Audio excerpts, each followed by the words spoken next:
trên điện thoại hay phóng to khung màn hình để có trải nghiệm tốt nhất.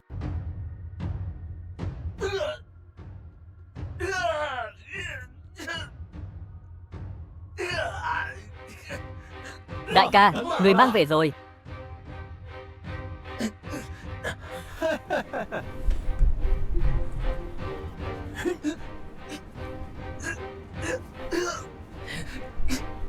Diệp Thương à, Diệp Thương. Ta, Diệp gia ngàn năm có một thiên tài. Hôm nay như chó vậy, bị ta nắm trong tay. Ngươi muốn làm gì? Đương nhiên là phế ngươi.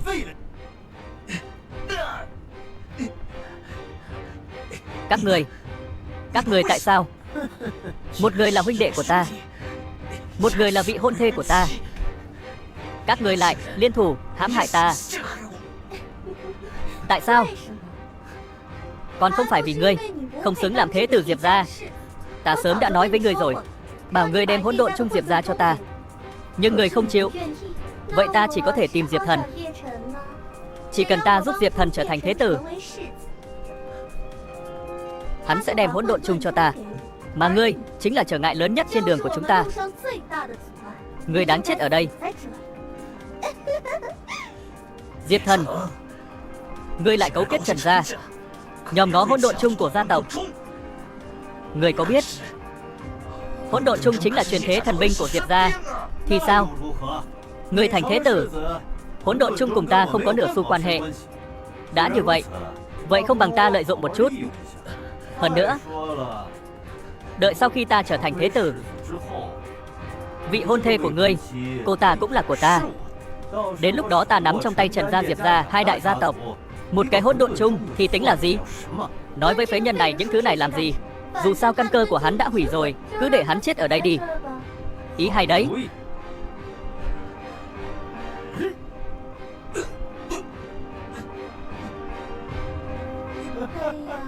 Huynh thật là hư.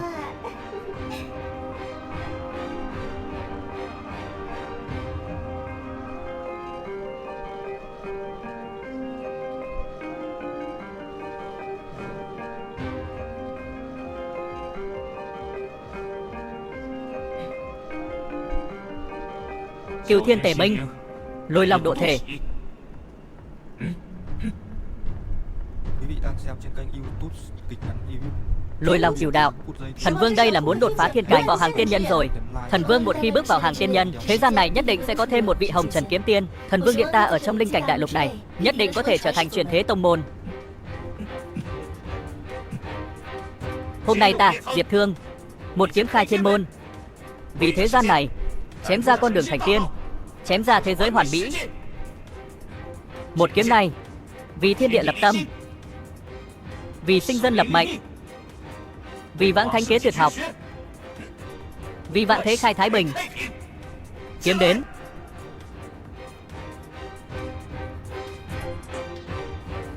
Diệp Thương, sư vọng tưởng phi thăng hồng trần tiên, hỏi qua ta Trần Côn Lôn chưa? Không hay rồi. Đây là ma đạo tổ sư thành Côn Lôn, Thần Vương điện các ngươi trấn áp ma tộc ta mấy vạn năm, hôm nay còn vọng tưởng khai thiên môn, thành tiên đạo. Ta, thành Côn Lôn sẽ lấy mạng chó của Thần Vương ngươi. Thần Vương đại nhân hôm nay bị thiên đạo áp chế, chắc chắn khó địch Trần Côn Lôn.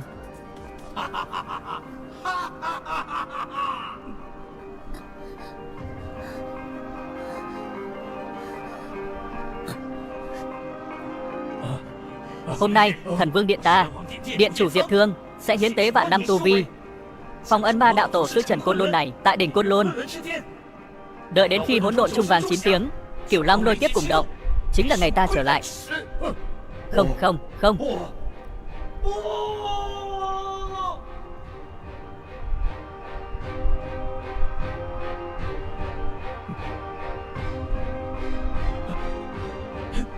Không ngờ ta lại thức tỉnh. Ký ức tiền kiếp, rồng xa xuống bãi cạn, lưu lạc nơi ác địa. Vậy thì tính sổ với các người trước đã. Căn cơ bị hủy rồi, xem ra phải khôi phục lại thôi.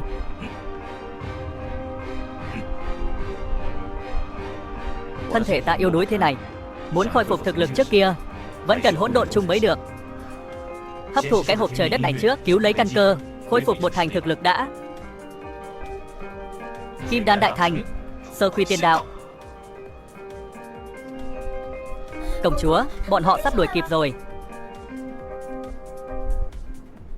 Tiểu nương tử, ta cho người cơ hội cuối cùng. Có muốn gả cho Trần Thiên ta làm thiếp không? Để ta, con gái hoàng tộc Thanh Thành, làm thiếp cho Trần gia ma đạo của ngươi, ngươi cũng xứng. Dám từ chối ta, vậy thì đừng trách ta, không thương hoa tiếc ngọc đấy nhé. Công chúa cẩn thận. Lại đây. Công chúa, buông ta ra, kích thích đấy. Đúng là hai thằng phế vật. Kinh hồng.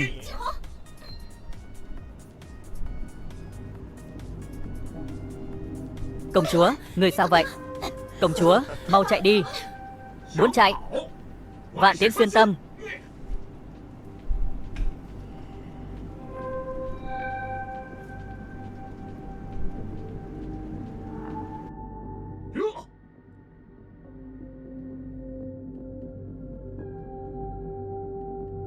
Này, ngươi là ai?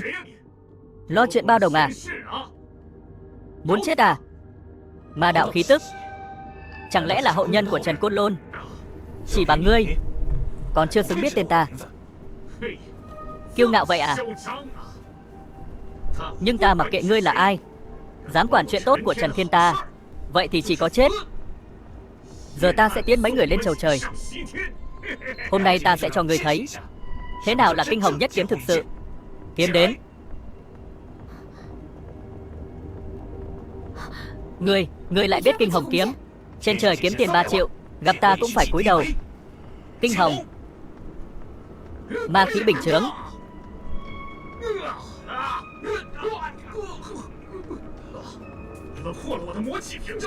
Các ngươi phá vỡ ma khí bình chướng của ta. Kinh hồng trảm. Biết đột. Ngươi là ai? Sao ngươi lại biết sư phụ ta dùng kinh hồng kiếm? Sư phụ cô là Tử Yên sao? Sao ngươi biết? Vậy thì đúng rồi. Tử Yên giờ có khỏe không? Ngươi dám gọi thẳng tên hộ quốc thần nữ? Hộ quốc thần nữ? Không ngờ đấy, Tử Yên giờ đã thành hộ quốc thần nữ rồi. Rốt cuộc ngươi là ai? Tại hạ Diệp Thương. Diệp gia Thanh Thành.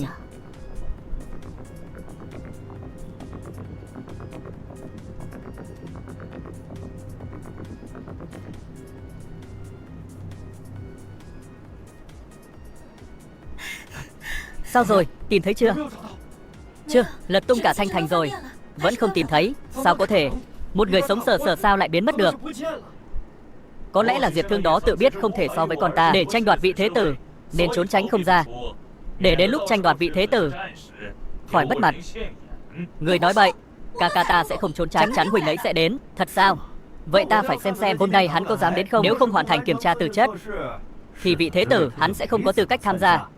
Đại trưởng lão, nhị trưởng lão, hiện tại thời gian đã đến, nhưng Diệp Thương vẫn chưa xuất hiện.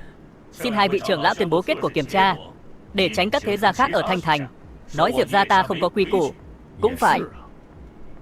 Vậy nếu đã như vậy, vậy thì tuyên bố đi. Ta tuyên bố Diệp Thương quá hạn chưa đến, không tham gia kiểm tra tư cách, hủy bỏ. Hai vị trưởng lão, thời gian còn chưa đến mà đã tuyên bố như vậy, không hợp quy củ đâu. Đại ca, đại ca, huynh không sao chứ? Diệp Thương, chuyện gì xảy ra vậy? Hai cao thủ kim đan kỳ đi theo người, vậy mà không giết được hắn. Hừ, không sao. Ta đã phế bỏ căn cơ của hắn rồi, vậy mà hắn còn dám quay lại. Chẳng lẽ có quỷ sao? Vốn dĩ ta đã không để hắn vào mắt, chỉ là kết đan kỳ mà thôi.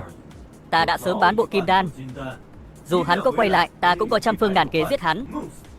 Hừ, vị trí thế tử hắn không xứng.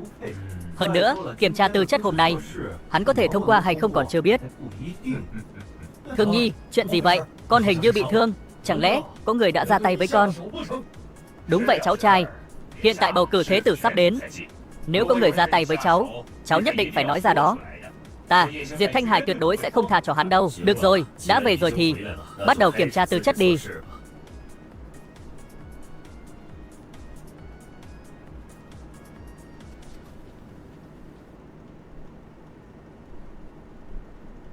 Hỗn độn chung này tương truyền là điện chủ Thần Vương Điện để lại ở linh giới đại lục, bị tiên tổ Diệp gia ta có được, trở thành thần binh truyền thế của Diệp gia ta. Hàng ngàn năm nay tổ tiên nhà họ Diệp ta bồi dưỡng qua các đời. Trong hỗn độn đã ẩn chứa ý chí của Diệp gia ta. Thế tử Diệp gia cũng được. Hỗn độn chung chọn lựa. Đến gần hỗn độn chung, đánh vàng 2 tiếng là coi như vượt qua kiểm tra, tiến vào tuyển chọn thế tử. Hỗn độn chung, cuối cùng cũng gặp lại ngươi rồi, bạn già. Hôm nay hỗn độn chung vàng 9 tiếng, thần vương trở về. Tốt.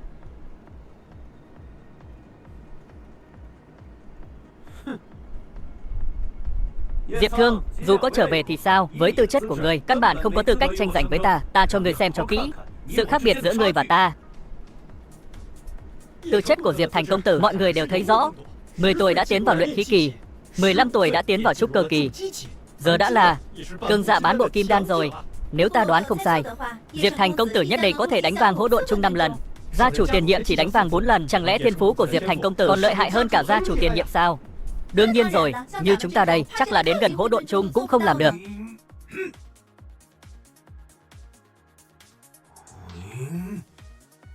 Quá lợi hại.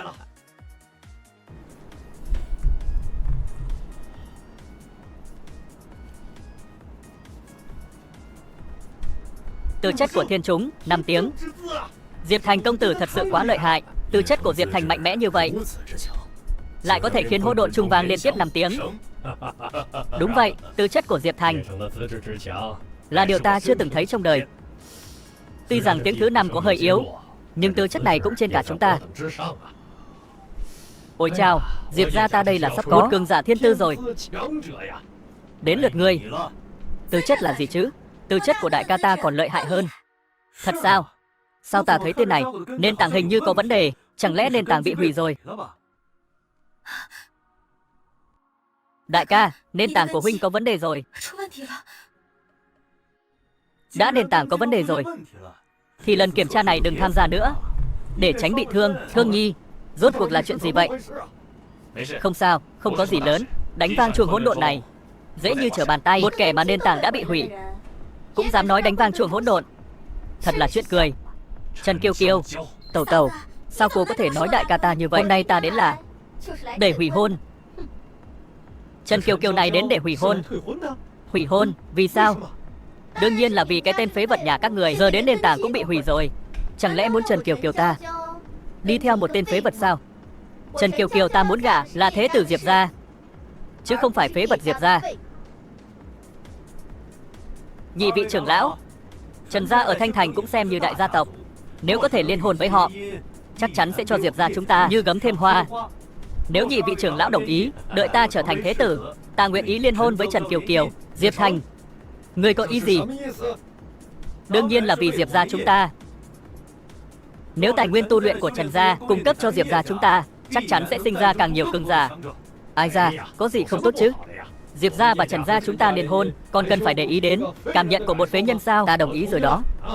Đa tạ hai vị trưởng lão. Sao ngươi có thể đối xử với ca ta như vậy? Đối với người tốt như vậy, ngươi là cái thá gì mà dám nói chuyện với ta như vậy?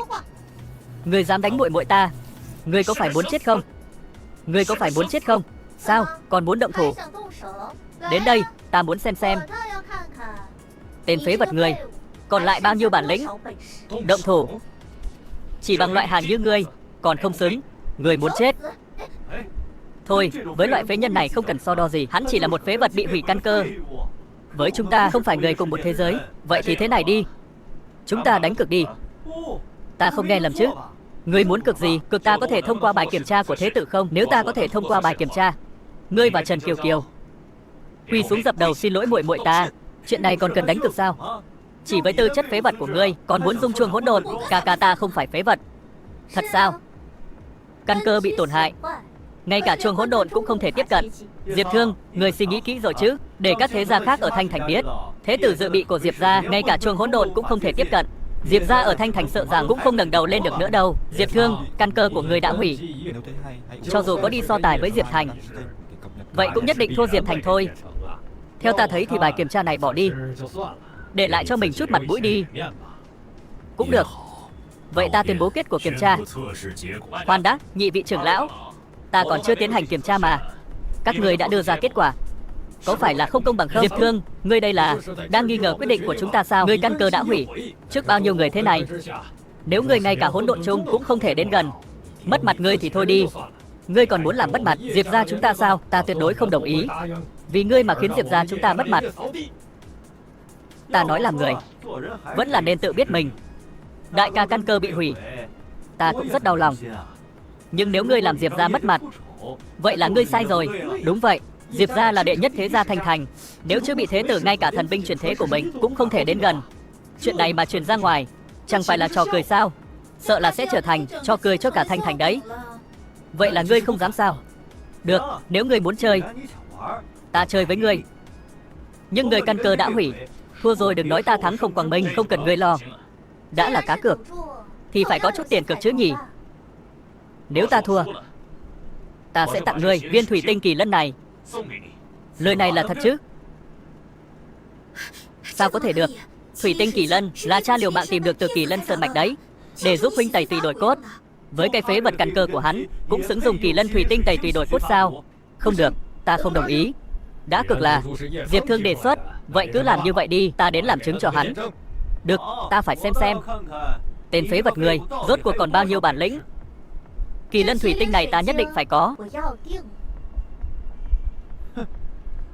Diệp Thương này thật là tự lượng sức mình. Ta chờ sẵn chúc mừng trước. Diệp Thành công tử trở thành thế tử.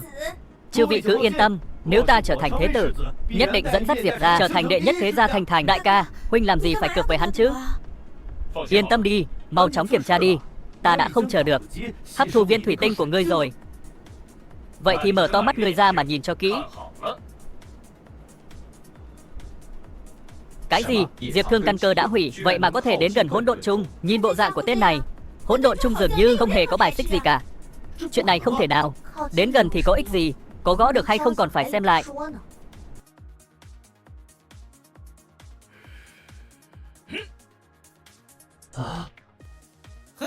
Ngươi nói khí thế này rất đủ. Ngươi nói một chút, động tính cũng không có. Sợ là ngay cả đến gần hỗn độn chung cũng không làm được. Chuyện này là sao? Diệp Thương, ta đã bảo ngươi đừng kiểm tra rồi mà. Chứ bị thế tử Diệp gia ta ngay cả hỗn độn chung cũng không gõ được. Chuyện này mà truyền ra ngoài, Diệp gia sợ là phải trở thành trò cười lớn nhất Thanh Thành rồi. Ôi cha, đã vậy thì ta tuyên bố luôn. Kết quả kiểm tra lần này, nhị trưởng lão, ngươi xem cho kỹ rồi hãy nói. Vỡ rồi. Chuông hỗn độn lại vỡ rồi.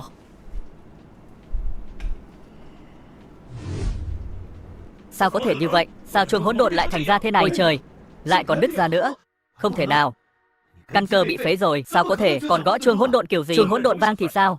Hôm nay ta sẽ khiến chuông hỗn độn vang 9 tiếng. Đùa gì vậy? 9 tiếng? Từ xưa đến nay chưa ai gõ được 9 tiếng cả. Ngay cả lão tổ đời đầu cũng không thể đạt tới cảnh giới 9 tiếng. Đó là do tư chất của các người không đủ. Câm miệng. Tuy rằng chúng ta không phải là những thế gia hàng đầu ở đại lục linh cảnh này, nhưng ở Thanh Thành này cũng được xem là những thế gia truyền kỳ hàng đầu. Người dám nói tư chất của chúng ta không cao. Thanh Thành chỉ là một nơi nhỏ bé, có gì đáng tự hào? Diệp Thương, ngươi bị mất trí rồi à?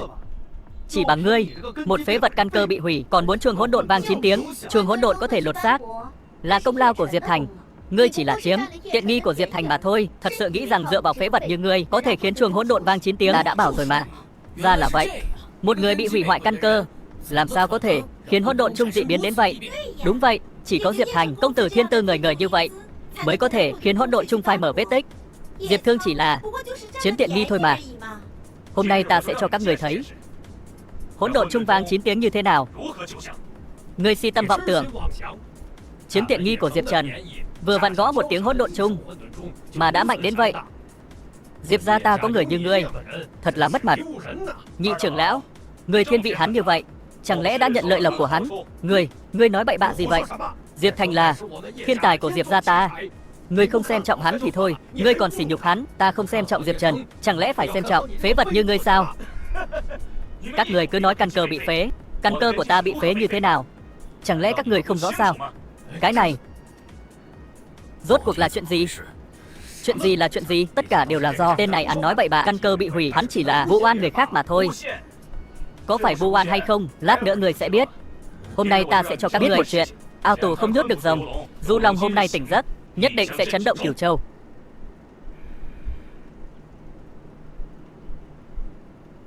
Cái gì? Diệp Thương lại một lần nữa rung chuông hỗn độn. Trong lịch sử Diệp gia chưa từng có ai có thể liên tục rung chuông hỗn độn. Chẳng lẽ Diệp Thương thật sự là thiên tư siêu tuyệt? Điều này không thể nào. Căn cơ bị hủy, sao người có thể dùng chuông hỗn độn? Ách ngồi đáy giếng. Hôm nay chuông hỗn độn chín, tiếng vang vọng nhân gian.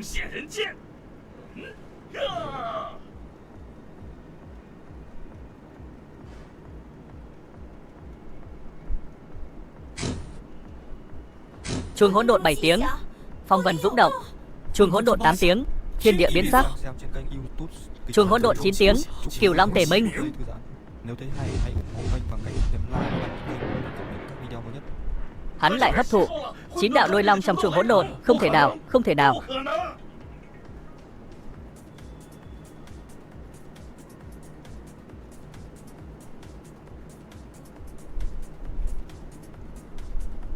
Cửu Long lôi kiếp, chẳng lẽ là Thần Vương đại nhân xuất hiện? Là Cửu Long lôi kiếp, Thần Vương đại nhân thật sự trở lại rồi. Nơi đó là hướng Thanh Thành. Tự Yên, chuông hỗn độn 9 tiếng, Thần Vương đại nhân xuất hiện. Đúng, Thần Vương điện có chủ rồi. Hồng Nhan, người dẫn dắt những cường giả còn lại của Thần Vương điện đi nghênh đón Thần Vương đại nhân. Chuông hỗn độn 9 tiếng, Cửu Long Tề Minh. Hắn lại hấp thụ 9 đạo lôi long trong chuông hỗn độn. Hắn đã đạt được sự công nhận của chuông hỗn độn, trở thành chủ nhân của thần binh chuyển thế này. Ta không tin, chỉ một kẻ căn cơ hủy hoại làm sao có thể nhận được sự công nhận của chuông hỗn độn? Gian lận, chắc chắn là người gian lận. Người không có bản lĩnh thì đừng nghi ngờ người khác. Bây giờ ca ca ta đã nhận được sự công nhận của hỗn độn chung. Bây giờ ca ca ta là chủ nhân mới của hỗn độn chung, thần binh truyền thế của Diệp gia. Hôm nay lại nhận chủ. Đây là vinh quang của Diệp gia ta. Tư chất của ngươi lại được hỗn độn chung công nhận. Đặc biệt, quá đặc biệt.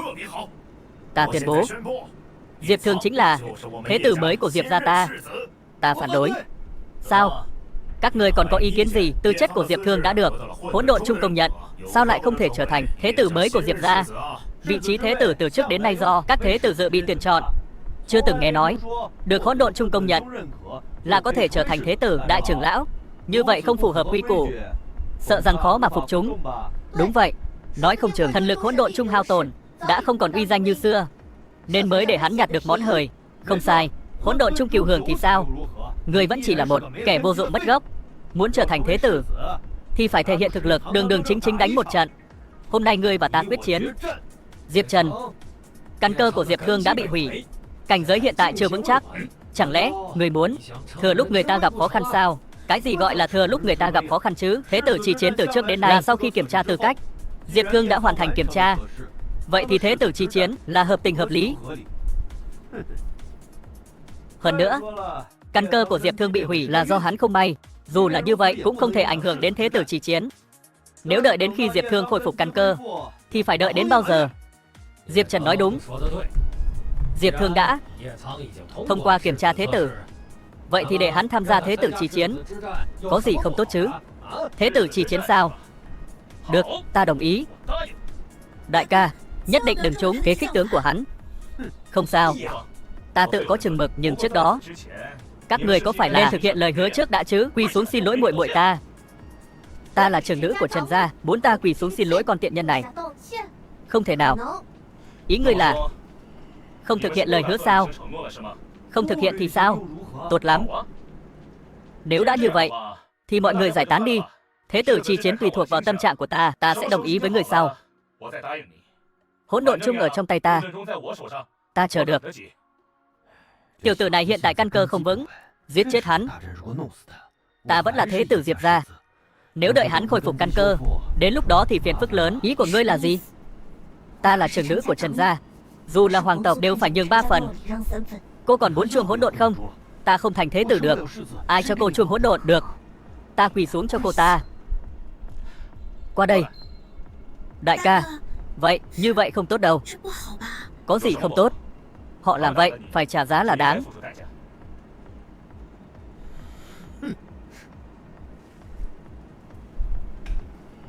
Xin lỗi. Đầu gối cũng không đáng giá nữa rồi. Ngươi đừng đắc ý, nhất định khiến người trả giá. Dù cho có được sự công nhận của chuông hỗn độn thì ngươi vẫn chỉ là phế vật. Đại ca, sớm biết vậy đã không nên đồng ý với bọn họ. Không sao, chỉ là có một số việc phải làm thôi. Có chắc không? Rốt cuộc là ai đã hủy hoại căn cơ của ngươi? Có chắc lát nữa ngươi sẽ biết. Vì hai người bọn họ đồng ý thế tử chi chiến, vậy thì bắt đầu đi. Thế tử chi chiến. Đến khi một bên nhận thua thì thôi, sinh tử mặc kệ. Nếu căn cơ của Diệp Thương có vấn đề, thật sự có thể khiến chuông hỗn độn vang 9 tiếng sao. Đến đi đại ca, để ta xem ngươi còn bản lĩnh gì. Tự làm bậy thì không sống được. Hôm nay sẽ cho ngươi thấy một phế vật bị phế căn cơ mà vẫn cuồng vọng như vậy. Tìm chết. Nhìn vào tình nghĩa huynh đệ, ta khuyên ngươi nên tự phong tu vi đầu hàng đi. Nếu không lát nữa thanh càn khôn kiếm này của ta sẽ không nhận người đâu. Còn dám múa kiếm trước mặt ta, thật không biết lượng sức. Lên đi. Ngươi định dùng hai ngón tay để đấu với ta sao? Đây chẳng lẽ là kiếm của Trần Côn Lôn, lão tổ Trần gia? Trần Càn Khôn đã bạt vô âm tín nhiều năm, sao kiếm của ông ta lại xuất hiện trên người Diệp Thành? Xem ra tư chất của Diệp Thành đã sớm được lão tổ Trần gia coi trọng rồi. Đương nhiên rồi. Kiếm này do chính tay lão tổ ban cho Diệp Thành. Thanh Càn Khôn kiếm này được lão tổ dùng tinh huyết nuôi dưỡng. Kiếm xuất vạn vật diệt. Đừng nói là Diệp Thương, ngay cả đại trưởng lão Diệp gia cũng phải dè chừng trước thanh càn khôn kiếm này. Pháp khí này được ma huyết nuôi dưỡng, hấp thụ lượng lớn ma khí. Chỉ có lũ người ma giáo các ngươi mới coi nó là bảo vật. Thật là sỉ nhục. Ma đạo binh khí, không thể nào. Diệp Thương, người bớt ở đó ăn nói hàm hồ đi. Kiếm này do lão tổ Trần gia, Trần Càn Khôn tặng, sao có thể là ma đạo binh khí được? Ngươi là thật không biết hay giả vờ không biết? Thanh kiếm này của Trần Càn Khôn được ông ta dùng tinh huyết ôn dưỡng, đã nhiễm phải hơi thở của ma đạo. Đó là do ông ta tự cảm tâm đoạn lạc ma đạo. Ngươi to gan, dám bất kính với lão tổ ta như vậy. Ngươi là cái thá gì? Diệp Thương, ngươi đúng là muốn chết. Đừng nói là bây giờ ngươi không còn là thế tử Diệp gia nữa, lại dám bất kính với lão tổ Trần gia như vậy. Diệp gia cũng không giữ được ngươi đâu. Ta Diệp Thương đỉnh thiên lập địa, cần gì người khác bảo vệ? Các ngươi xem Diệp Thương này sao lại cuồng vọng như thế? Tên này sẽ không thật sự nghĩ rằng mình đã được hỗn độn chung công nhận là có thể hoành hành thiên hạ chứ? Nếu lão tổ Trần gia xuất sơn, chỉ cần một ánh mắt là có thể tru sát hắn rồi. Hắn có sống nổi qua tay Diệp Thành công tử không? Còn chưa biết đâu. Diệp Thương là Diệp Thương, gõ hỗn độn chung lại cuồng vọng như vậy. Vậy hôm nay ta sẽ chấm dứt ảo tưởng không thực tế của ngươi. Trời ạ, chẳng lẽ đây là kiếm Trảm Long của lão tổ Trần gia? Nhất kiếm đó, các ngươi quên rồi sao? Chuyện ngàn năm trước, Trần Càn Khôn này đến đỉnh Côn Luân, đem ma long trên đỉnh Côn Luân nhốt trong Côn Luân kiếm này. Từ đó về sau Trần Càn Khôn liền bế môn bất xuất. Ồ, ta nhớ ra rồi, nhát kiếm đó trời đất rung chuyển. Chẳng lẽ Diệp Thành công tử đã học được nhát kiếm đó, muốn chém Diệp Thương? Đây là muốn lấy mạng Diệp Thương đó. Kiếm Trảm Long, không thể được. Sao?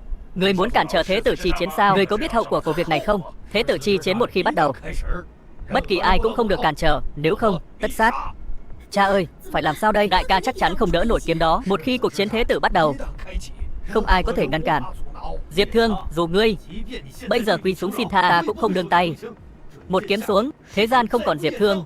Lòng vấn. Đại ca, sao có thể?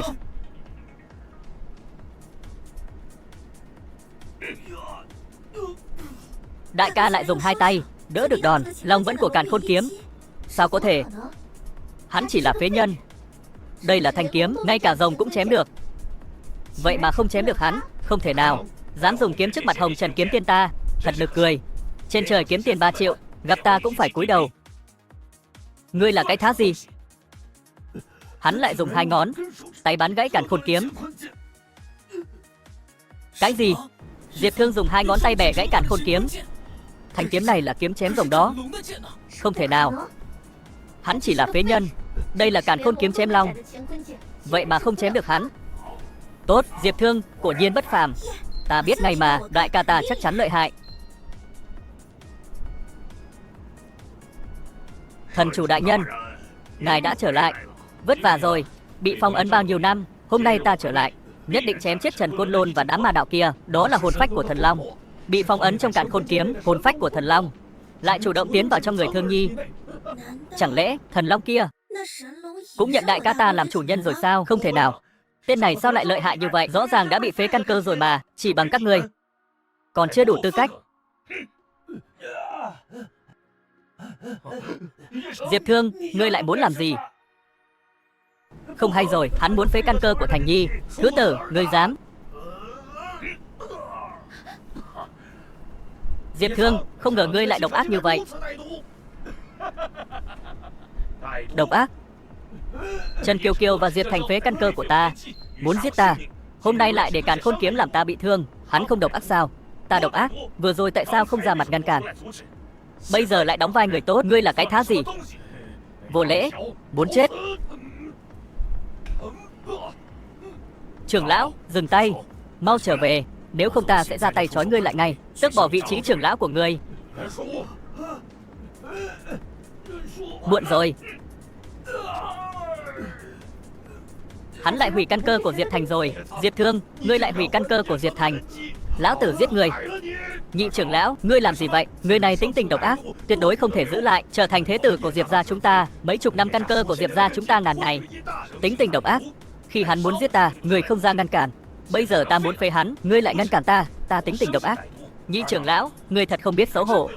Thằng nhãi danh, lão phu nhất định phải giết ngươi. Nhị trưởng lão, thế tử đại bỉ, ngươi nhiều lần đối ta xuất thủ là có ý gì? Chẳng lẽ gia quy Diệp gia ở trong mắt ngươi chỉ là một tờ giấy lộn sao? Thế tử đại bỉ, trừ phi một bên nhận thua hoặc là tử vong, bằng không ai cũng không thể can thiệp. Con trai ta đã nhận thua, ngươi lại còn ra tay độc ác như vậy. Nhận thua? Ta sao không nghe thấy nhận thua? Đại trưởng lão, người nghe thấy chưa? Không có. Người muốn chết.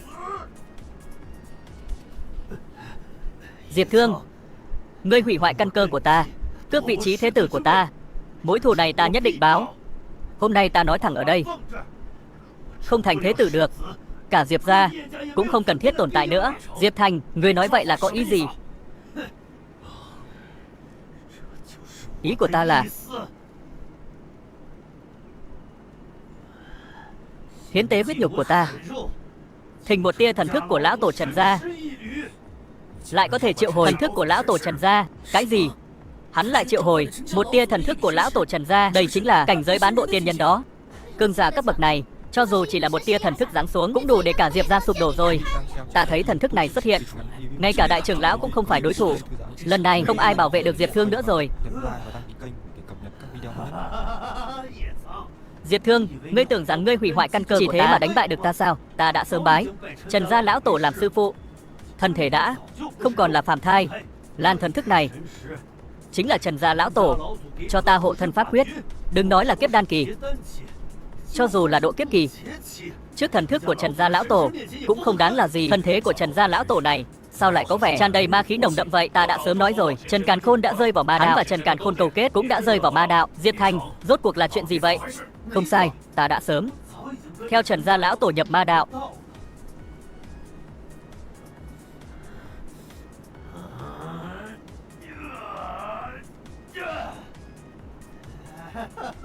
Diệp Thành, ngươi sa vào ma đạo, ngươi có biết hậu quả không? Ta không biết. Ta chỉ biết hôm nay ngươi không để ta trở thành thế tử Diệp gia, thì Diệp gia không cần tồn tại nữa.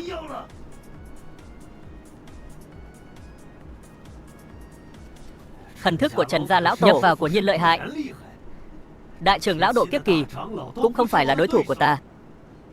Diệp Thương, xem ra hôm nay cũng không cần cho người cơ hội gì nữa. Hôm nay ngươi cứ chết ở đây đi.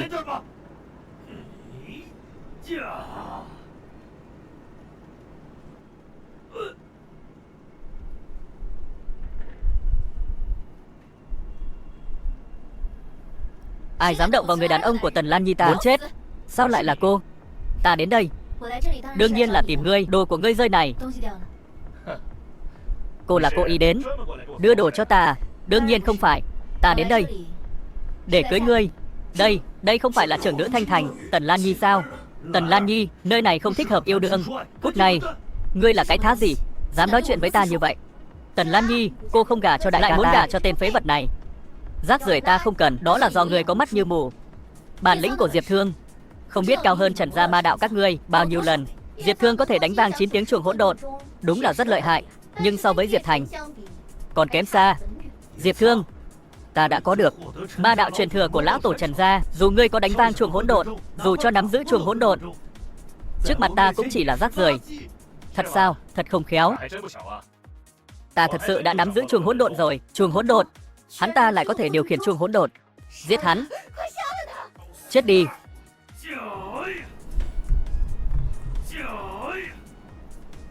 Ca, mau tránh ra. Chỉ bằng các ngươi tưởng rằng vừa rồi cắt đứt thi pháp của ta là có thể đánh bại ta sao? Các ngươi thật là si tâm vọng tưởng. Hôm nay các ngươi đều phải chết.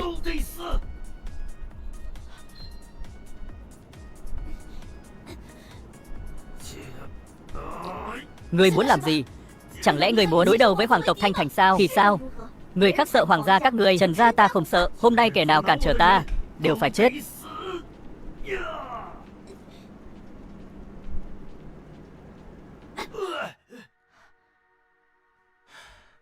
Cô không phải đối thủ của hắn. Để ngươi muốn ra tay.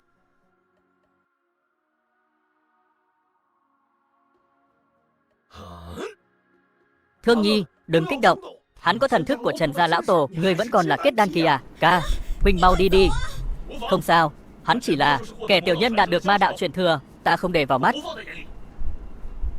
Tưởng rằng nắm giữ hỗn độn chung liền thiên hạ vô địch rồi. Ngươi chỉ là kết đan kỳ mà thôi. Hỗn độn chung là thần binh truyền thế của Thần Vương Điện. Ngươi có thể phát huy được mấy phần sức mạnh. Sao ngươi biết? Ta không phải là điện chủ Thần Vương Điện.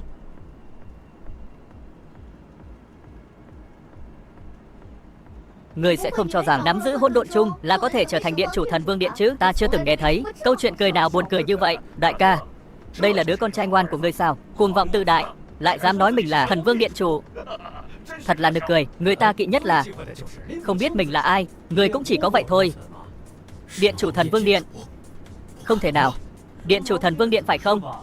Vậy hôm nay ta sẽ diệt ngươi, cái điện chủ Thần Vương Điện này. Hắc Vân áp đỉnh.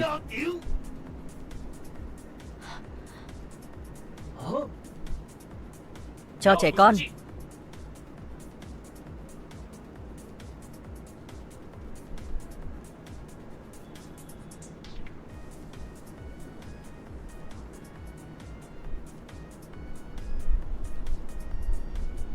Hỗn độn trung vang, ta sùng lui tán.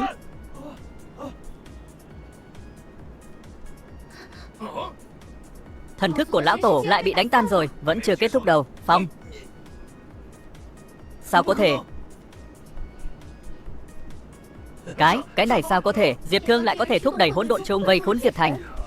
Hỗn độn chung là thần binh chuyển thế. Hắn làm sao mà điều khiển được nó? Bởi vì ta chính là điện chủ Thần Vương Điện.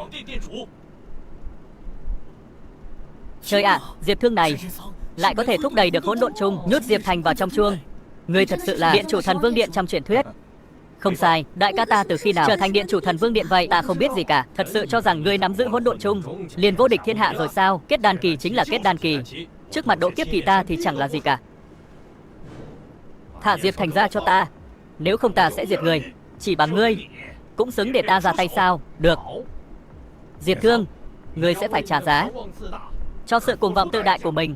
Hôm nay sẽ cho người thấy sự mạnh mẽ của độ kiếp kỳ. Chết đi. Lôi Long diệt thế. Nếu thấy hay, hãy ủng hộ kênh bằng cách nhấn like và đăng ký kênh để cập nhật các video mới nhất. Cái gì? Đây là cấm thuật mà. Lôi Long vừa ra hủy thiên diệt địa. Đây là muốn giết Diệp Thương sao?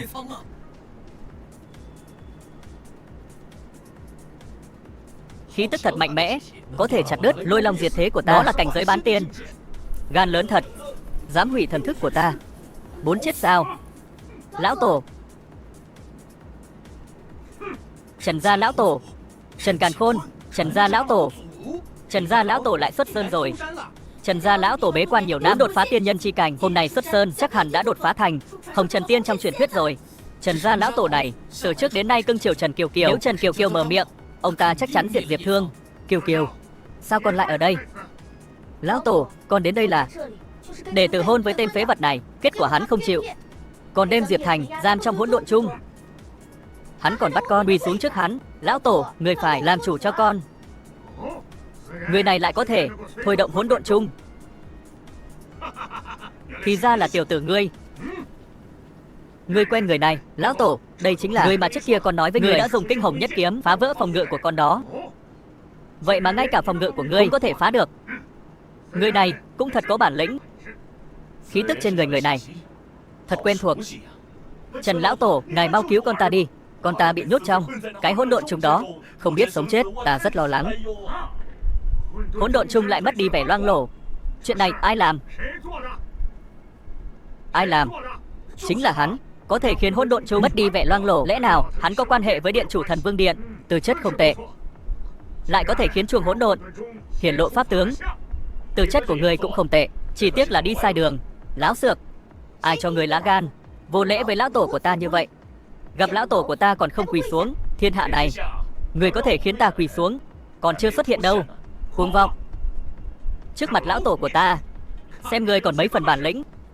Trần Thiên, ngươi muốn làm gì? Muốn làm gì? Đương nhiên là giết hắn, sau đó mang ngươi về Trần gia chúng ta làm thiếp cho ta.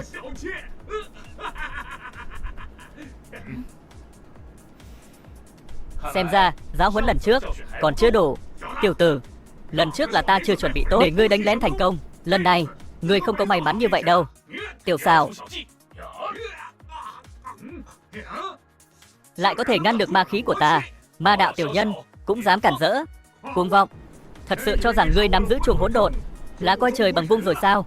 Hôm nay ta sẽ cho ngươi thấy cái gọi là ỷ lại của ngươi chẳng là cái thá gì cả.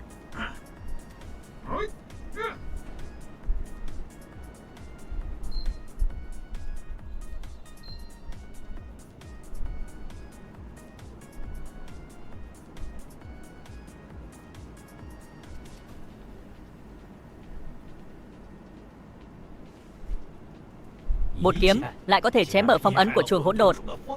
Lão tổ Trần gia của Nhiên rất mạnh.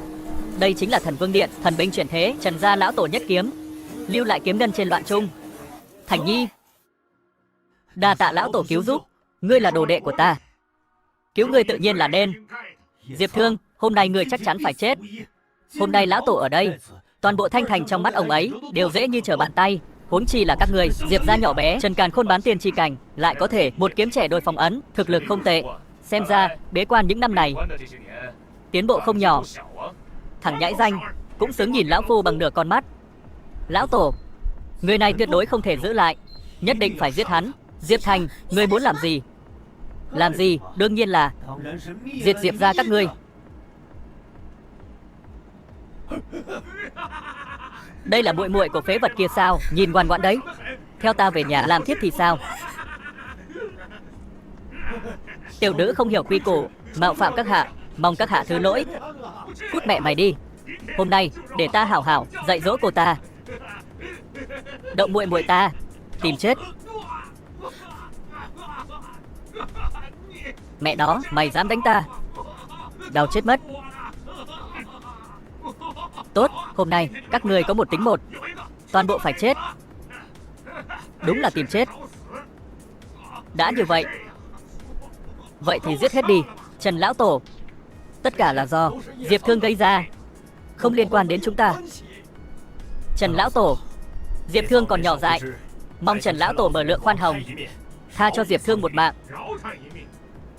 Được thôi, vậy thì hãy để nó tự phế tu vi, quy xuống cầu xin.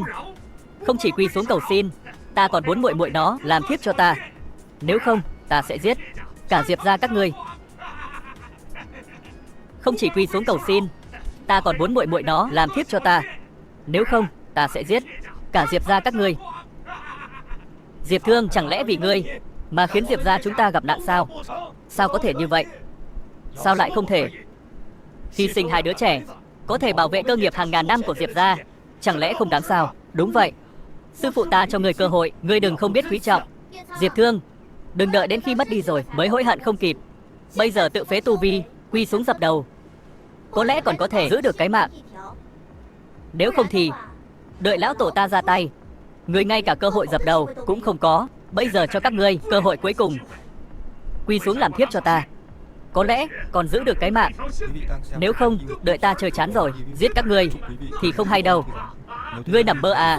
Ta thả chết cũng không ở cùng ngươi một chỗ. Láo xược, ai cho các người lá gan mà nói chuyện với công tử Trần Thiên như vậy? Diệp Thương, mau quỳ xuống xin lỗi, tự phế tu vi. Nếu không thì bản trưởng lão đích thần bắt ngươi, bảo ta quỳ xuống xin lỗi cái đám ma đạo này. Trong thiên hạ này, ai có thể chấp nhận được điện chủ Thần Vương Điện quỳ lại? Cái gì? Điện chủ Thần Vương Điện, ngươi đúng là biết khoác lác. Ngươi diễn kịch trước mặt chúng ta thì ngươi còn dám diễn kịch trước mặt lão tổ Trần gia, ngươi thật là vô tri. Diệp Thương, đến nước này rồi, ngươi còn dám nói ra lời cuồng ngông như vậy? Lão tổ, hành vi của tên này không liên quan gì đến chúng ta. Nhị trưởng lão, chi bằng người giết tên này đi, coi như là vì Diệp gia thành lý môn hộ. Được, vậy thì để ta đích thân thành lý môn hộ, Lôi Long diệt thế. Dừng tay. Lão tổ, lão phu làm việc còn cần ngươi dạy sao? Dạ. Ngươi nói ngươi là điện chủ Thần Vương Điện. Sư phụ, hắn bị mất trí rồi. Tưởng rằng nắm giữ được chuông hỗn độn thì cho rằng mình là điện chủ Thần Vương Điện. Câm miệng. Không sai, ta chính là điện chủ Thần Vương Điện. Nực cười, điện chủ Thần Vương Điện đã sớm biến mất từ mấy ngàn năm trước rồi. Tổ tiên Trần gia ta đã chém giết hắn trên đỉnh Côn Lôn. Ngươi nói ngươi là điện chủ Thần Vương Điện, ngươi nghĩ ta sẽ tin sao? Vậy sao? Sao ta nhớ là ta phong ấn hắn ở trên đỉnh Côn Lôn. Láo xược, tổ tiên Trần gia ta. Sao ngươi có thể quên lời? Bất kể ngươi có phải điện chủ Thần Vương Điện không, chỉ là kết đan kỳ. Lão phu chém ngươi.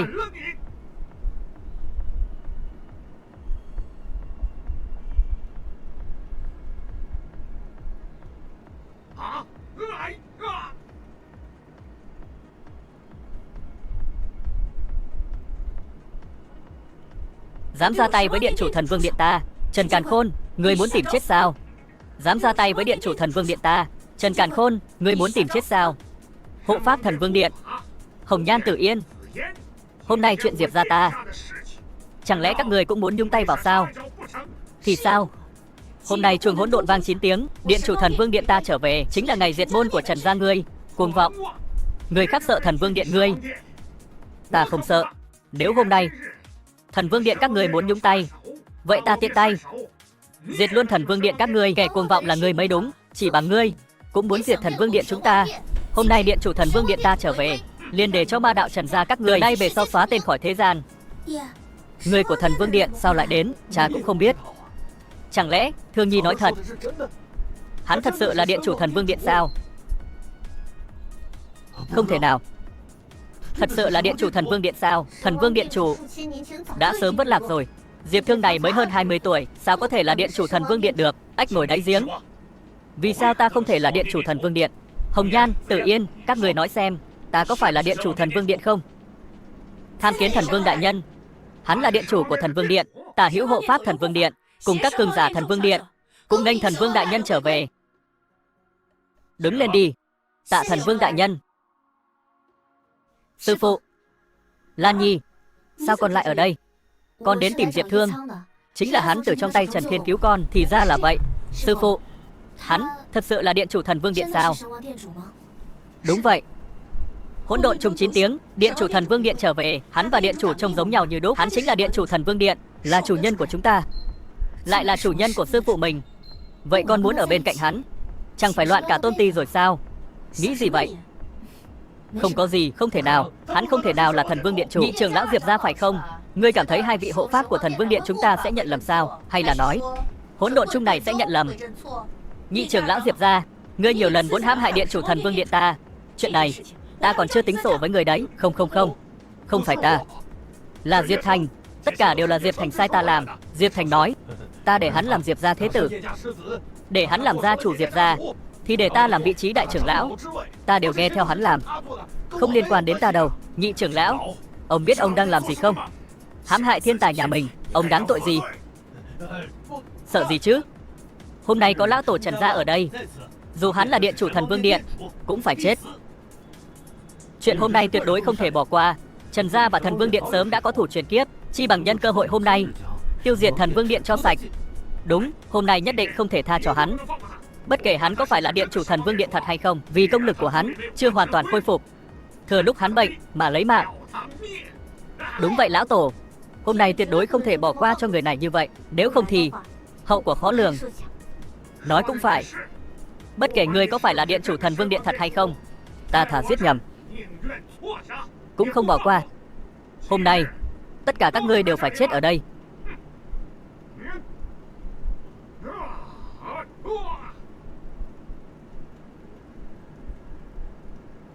Chẳng lẽ Trần Càn Khôn muốn Diệp gia ta biến thành địa ngục hay sao? To gan. Hôm nay dù có chiến đến, người cuối cùng của Diệp gia cũng phải bảo vệ Diệp Thương. Cường giả Diệp gia đâu? Có. Hộ Diệp Thương, việc bảo vệ điện chủ Thần Vương Điện của ta không cần Diệp gia các người phải lo lắng. Các cường giả Thần Vương Điện đâu? Thề sống chết bảo vệ điện chủ, thề sống chết bảo vệ điện chủ. Cảm động, thật sự rất cảm động. Quý vị Một người không tiếc sinh mệnh để bảo vệ chủ.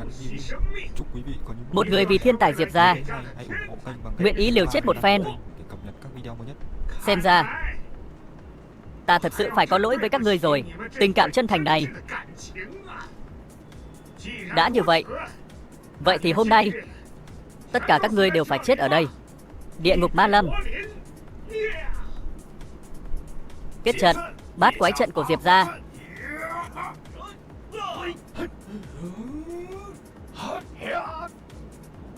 Thần Vương Chu tả trận.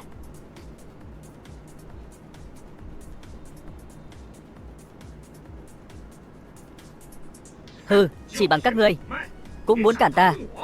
Ta đã bước đầu nhìn thấy Hồng Trần Tiên, đã là đệ nhất cường giả của đại lục.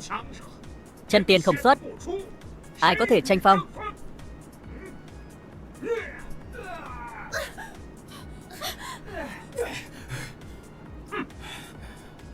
Sao có thể? Một chiêu đã phá bát quái trận và Chu tà trận, hắn vậy mà đã bước đầu nhìn thấy tiên môn. Sao có thể? Thực lực hiện tại của hắn đã có thể so sánh với tổ sư Trần Côn Lôn rồi. Với tư chất của hắn, căn bản không thể đạt tới trình độ này. Hắn chẳng qua chỉ là có được truyền thừa của Trần Côn Lôn, dùng mánh khóe để đi đến bước này. Căn cơ bất ổn, vĩnh viễn không thể nhìn thấy tiên môn. Căn cơ bất ổn, vĩnh viễn không thể nhìn thấy tiên môn. Nhìn vào cách hắn điều động linh lực, quả thật có vài phần tương tự với Trần Côn Lôn. Chỉ là mánh khóe thôi. Diệp Thương, người chết đến nơi rồi, còn dám khoác lác. Sư tôn ta tư chất siêu phàm, lên tiên môn chỉ là chuyện sớm muộn. Còn căn cơ của ngươi đã bị hủy, mà còn dám bàn luận tiên đạo. Đúng thế, phế vật trung quy vẫn là phế vật. Dù cho ngươi có thật sự là điện chủ Thần Vương Điện, cũng chỉ là một kẻ trốn sau lưng mọi người. Điện chủ phế vật. Diệp Thương, ta còn tưởng ngươi lợi hại đến mức nào. Điện chủ Thần Vương Điện à?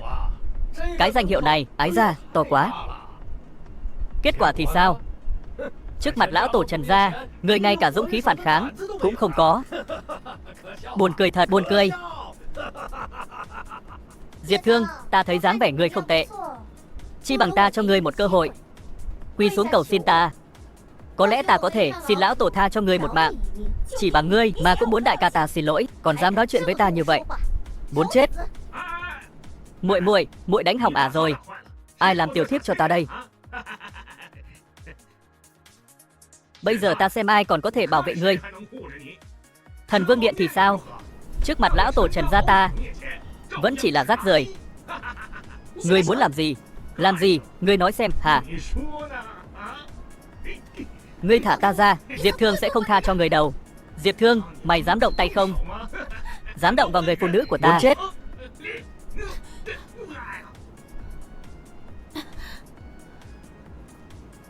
Hắn lại nói ta là người phụ nữ của hắn. Trời ạ, ta lại trở thành người phụ nữ của điện chủ Thần Vương Điện rồi.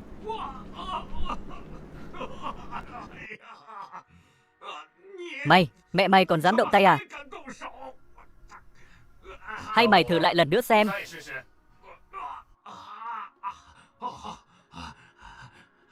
Được thôi, anh hùng cứu mỹ nhân hả? Trước mặt Trần gia lão tổ ta đây, còn dám đông cuồng như vậy. Xem hôm nay ta xử lý mày thế nào.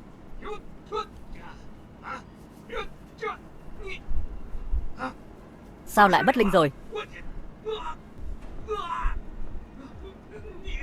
Mày hủy hoại căn cơ của ta. Hủy thì sao? Loại như ngươi có chút thực lực liền làm điều sằng bậy, chi bằng phế đi, cũng coi như là trừ hại cho dân. Diệp Thương, ngươi hủy hoại căn cơ của ta. Ta với ngươi không đội trời chung, ta giết ngươi.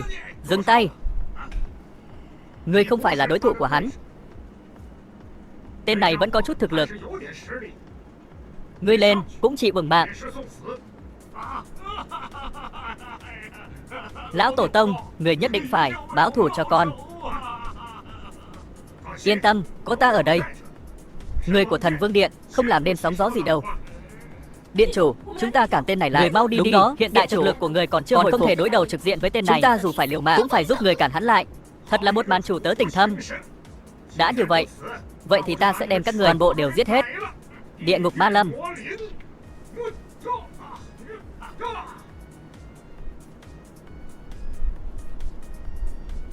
Thể sống chết bảo vệ điện chủ. Vâng, không tự lượng sức.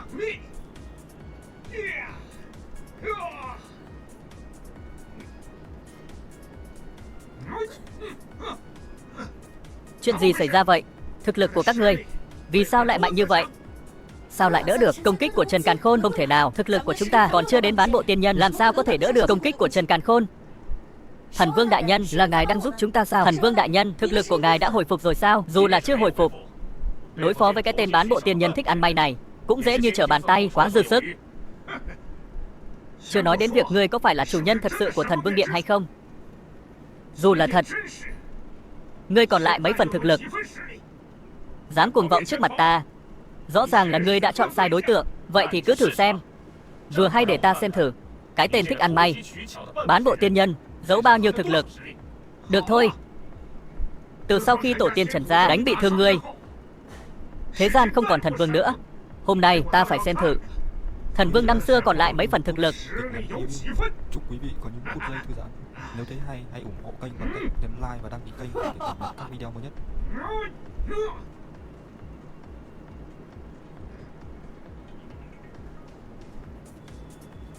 Chẳng lẽ là bội kiếm của tổ tiên Trần gia, Trần Côn Lôn sao? Thiên Ma kiếm. Đây chẳng lẽ là bội kiếm của tổ tiên Trần gia, Trần Côn Lôn sao? Thiên Ma kiếm. Thiên Ma kiếm. Đó chính là thanh kiếm mà lão tổ đã mang vào ma giới. Đây là thanh ma kiếm, mượn từ ma giới. Ma kiếm vừa ra, thiên ma giáng lâm. Thiên ma kiếm có thể hủy diệt cả linh cảnh đại lục. Sư tôn ta có thiên ma kiếm trong tay. Diệp Thương, dù ngươi là điện chủ Thần Vương Điện, trước mặt thần binh thượng cổ như thiên ma kiếm này, ngươi căn bản không phải đối thủ. Diệp Thương, lần này ngươi còn không chết.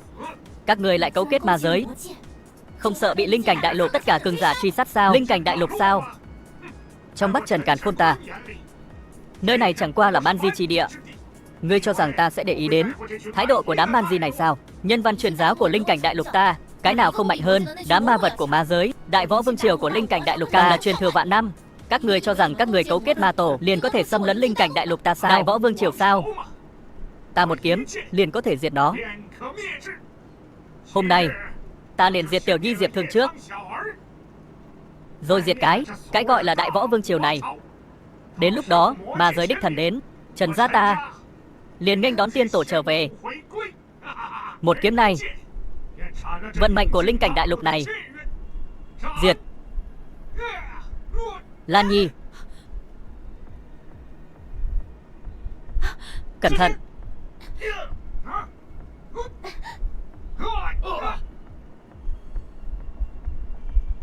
Linh khí dao động mạnh quá. Không thể nào. Hắn cho dù là điện chủ Thần Vương Điện, thân thể kiếp này cũng chỉ là phế vật hơn 20 tuổi. Hắn không thể khôi phục thực lực. Đúng rồi, hỗn độn chung. Hắn mượn dùng sức mạnh của hỗn độn chung. Diệp Thương, ngươi lại không chết. Không thể nào. Hắn lại có thể đỡ được thiên ma kiếm. Đó chính là thiên ma kiếm mà tiên tổ để lại, có thể cùng ma chủ của ma giới giao tiếp. Thiên ma kiếm.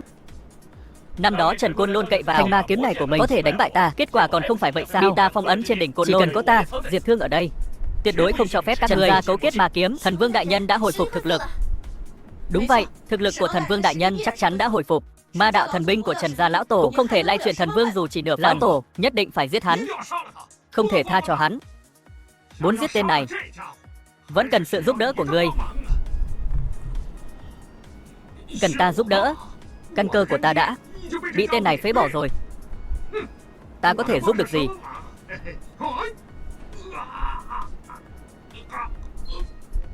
Lão tổ, ngươi đang làm gì vậy? Ngươi muốn giết Diệp Thương sao? Ta muốn nói cho ngươi một đạo lý. Cá và tay gấu không thể có cả hai. Thiên ma kiếm cần khí huyết nuôi sống. Ngươi có nguyện cho mượn khí huyết không?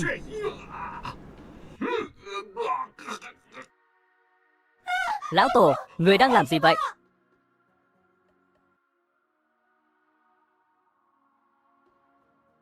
Lão tổ, ngươi lại giết Trần Thiên. Hắn lại dùng thanh tà kiếm đó hút chết người của mình. Ngươi đúng là kẻ điên. Giống hệt Trần Côn Lôn. Không hổ là người một nhà. đều là kẻ điên. Kẻ điên. Người không ác, đứng không vững. Đây là quy củ của Trần gia ta. Vừa rồi một kiếm kia, khí huyết hấp thụ không đủ, để ngươi cản lại. Bây giờ khác rồi. Bây giờ Thiên Ma kiếm hấp thu máu của Trần Thiên, đã đạt đến đỉnh phong. Một kiếm này, ta xem ngươi lấy gì để chống đỡ. Sao người biết ta không chống đỡ được? Thiên Ma kiếm này là do tiên tổ ta mượn từ tay của ma giới trì chủ.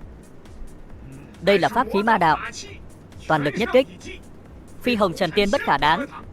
Ngươi Hồng Trần Tiên độ kiếp thất bại, cảnh giới dừng bước ở bán bộ Hồng Trần Tiên đại thành, ngang hàng ta. Ngươi lấy gì chống đỡ ta một kiếm này? Sao ngươi biết? Lúc đó ta độ kiếp thất bại, chẳng lẽ ngươi độ kiếp thành công rồi?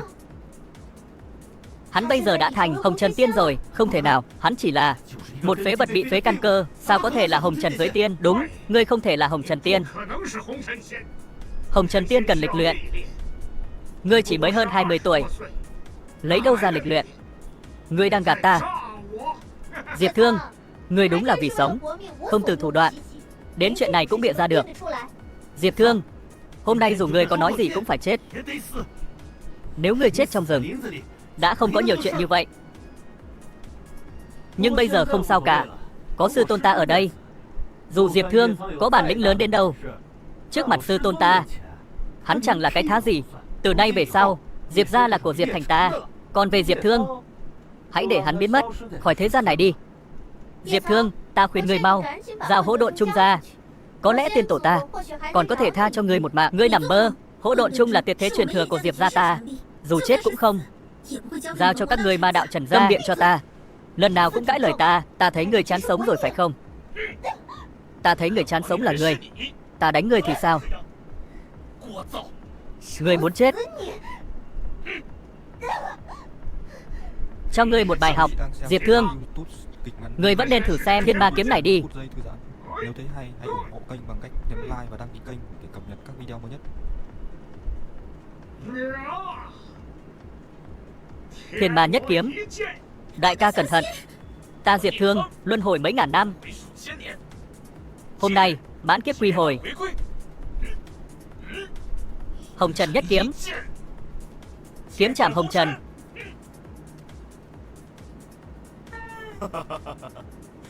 Hồng Trần kiếm tiên. Thương Nhi lại thành Hồng Trần kiếm tiên. Không, không thể nào. Diệp Thương, sao có thể là Hồng Trần tiên? Không thể nào, ta không tin. Xem ra ngươi làm ước mơ của đại trưởng lão tàn vỡ rồi. Không thể nào, ta sẽ không cho phép chuyện này xảy ra. Lão tổ, người không sao chứ? Thúc Tôn, người không sao chứ? Diệp Thương, người dám làm bị thương sư phụ ta? Mau quỳ xuống xin lỗi. Đầu óc người có bệnh à? Hồng Trần kiếm tiên, ngươi thật sự thành Hồng Trần kiếm tiên rồi. Ngươi cảm thấy bây giờ ta còn có thể đỡ được kiếm của ngươi không? Chúc mừng thần vương thành tựu Hồng Trần kiếm tiên. Du Long này đã tỉnh giấc, nhất định sẽ chấn động Cửu Châu. Ngươi đã có được truyền thừa của Trần Cốt Lôn, chắc hẳn Trần Cốt Lôn kia đã phá vỡ phong ấn rồi phải không? Ngươi đoán không sai.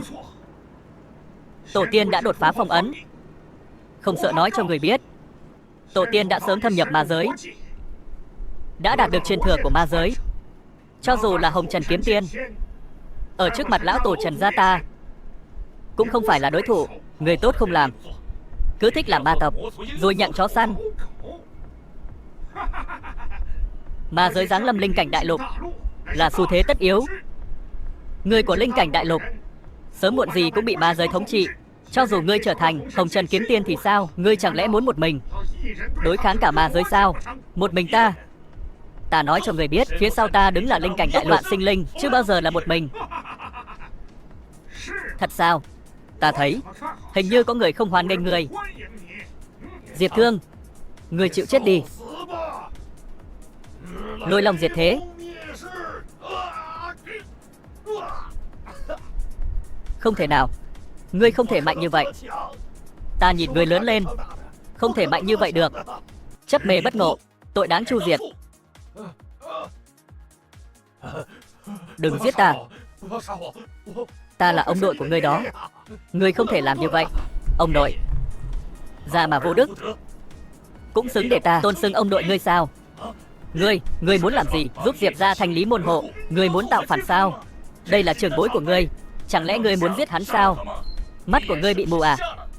Không thấy lúc này hắn muốn giết ta sao? Hắn là trưởng bối của ngươi. Trưởng bối? Hắn cũng xứng. Còn ngươi, liên kết tu sĩ Kim Đan kỳ đến giết ta, các ngươi cũng dám xưng là trưởng bối. Diệp Thương, để ta xử lý bọn chúng đi. Được. Vậy làm phiền đại trưởng lão rồi. Diệp Thanh Hải, Diệp Thành, nhị trưởng lão, cấu kết kẻ xấu, cấu kết ma giáo, cản trở thế tử đại bỉ, tội không thể tha. Hôm nay phế bỏ đan điền căn cơ của các ngươi, trục xuất khỏi Diệp gia, vĩnh viễn không được trở về. Đừng mà đại trưởng lão. Xin đại trưởng lão mở một con đường sống. Ta không dám nữa đâu. Mở một con đường sống. Các người từng bước ép sát, muốn ra tay tàn độc với đại ca ta. Sao lúc trước các người không mở một con đường sống cho đại ca ta? Đại trưởng lão, ta có thể nhận phạt, nhưng có thể tha cho con trai ta Thành Nhi không? Nó là thiên tài của Diệp gia chúng ta đó. Cha, không cần cầu xin bọn chúng ta còn chưa thua đâu. Cái gì? Ngươi nói gì? Diệp Thương, dù ngươi có thành Hồng Trần Tiên, trước mặt lão tổ Trần gia ta còn kém xa lắm. Đây là giới lệnh của ma giới. Ngươi muốn sử dụng giới lệnh sao? Mở thông đạo đến linh cảnh đại lục và ma giới. Sao? Lại sợ rồi? Trần Càn Khôn, ngươi tốt nhất nên suy nghĩ cho kỹ. Ngươi đang làm gì vậy? Giới lệnh này một khi đã mở thì không còn đường quay lại đâu. Vậy thì sao? Ma giới xâm chiếm đại lục, Trần gia ta chính là công thần lớn nhất. Diệp Thương, ngươi chắc chắn phải chết. Hôm nay thông đạo ma giới mở ra, nghênh đón tiên tổ Trần gia ta. Trần Côn Lôn, là ai phá vỡ bức tường gọi ta hiện thân? Tiên tổ, hậu nhân Trần Càn Khôn, cùng nghênh tiên tổ trở về. Hậu bối Trần gia, Trần Kiều Kiều, cùng nghênh tiên tổ trở về. Người gọi ta trở về là vì chuyện gì? Tiên tổ, điện chủ Thần Vương Điện luân hồi trở lại, hiện muốn đuổi tận giết tuyệt chúng ta. Mong tiên tổ làm chủ cho chúng ta.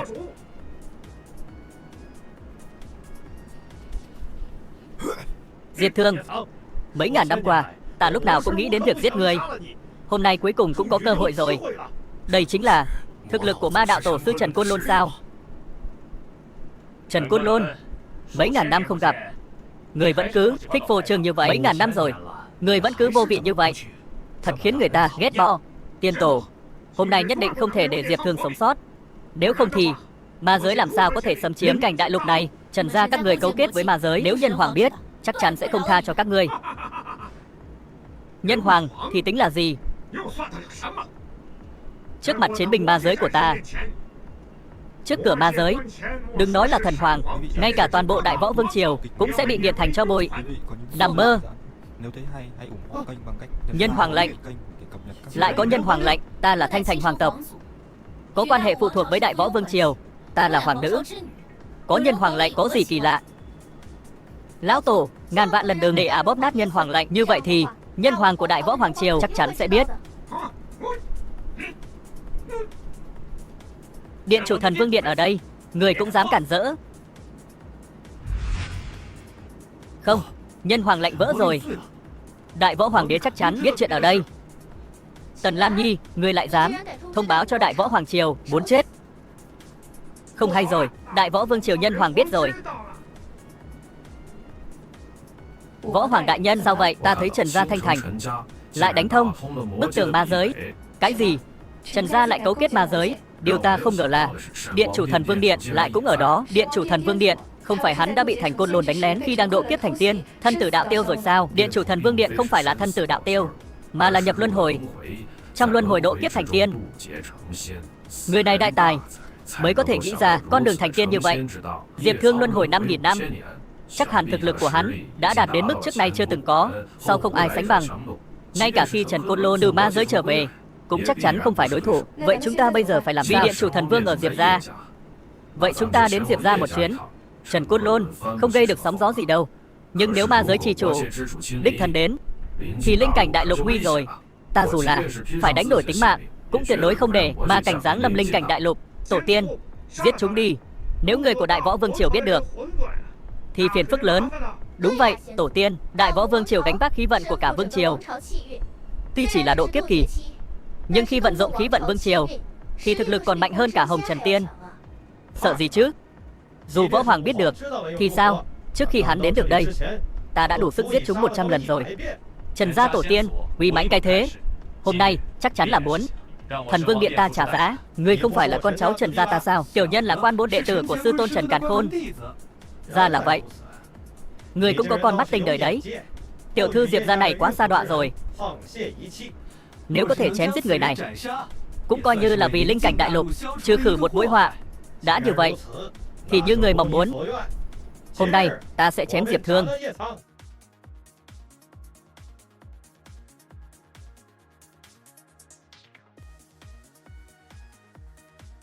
Uy áp mạnh quá. Trần Côn Lôn muốn một kiếm giết hết chúng ta sao? Tin đại ca con đi, nó là điện chủ Thần Vương Điện đấy. Đúng, đại ca nhất định có cách. Có cách ư? Ta thấy hắn bị dọa trong đốc rồi thì có. Rõ ràng là bị dọa đến không dám nói gì rồi. Dưới uy áp của tiên tổ ta, dù là điện chủ Thần Vương Điện cũng chỉ như kiến mà thôi. Hôm nay các người đều phải chết. Ta không muốn chết. Thành Nhi, con bảo tiên tổ đừng giết ta đi, được không? Ta với con là cùng một thuyền mà. Chỉ bằng ngươi mà cũng xứng cùng ta trên một thuyền sao? Đồ bỏ đi. Ngươi không thể như vậy.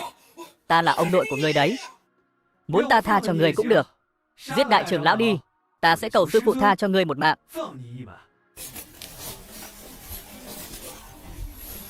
Thật không?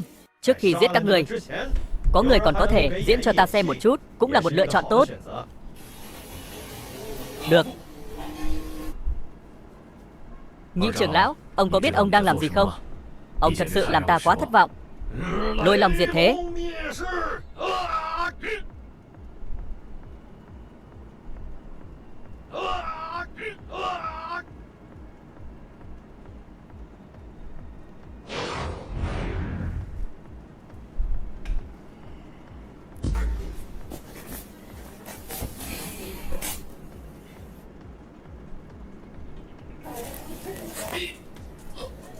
Ngươi hủy hoại căn cơ của ta rồi.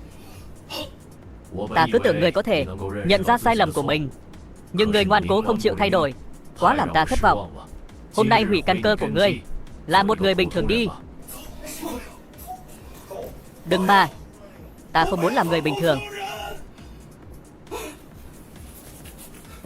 Lão tổ, đến một tên độ kiếp sơ kỳ cũng đánh không lại.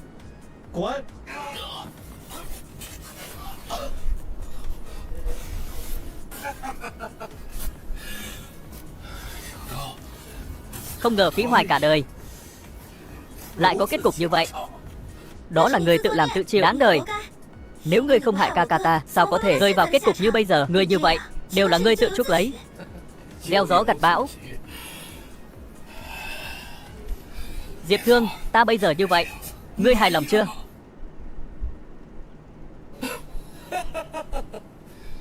Tự làm vậy thì không sống được.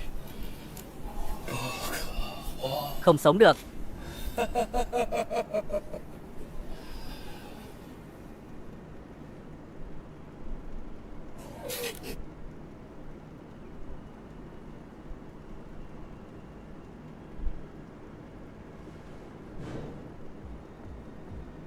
Người lại hao phí sinh mệnh chi lực ra một kiếm đó, một chiêu đã đánh bại nhị trưởng lão.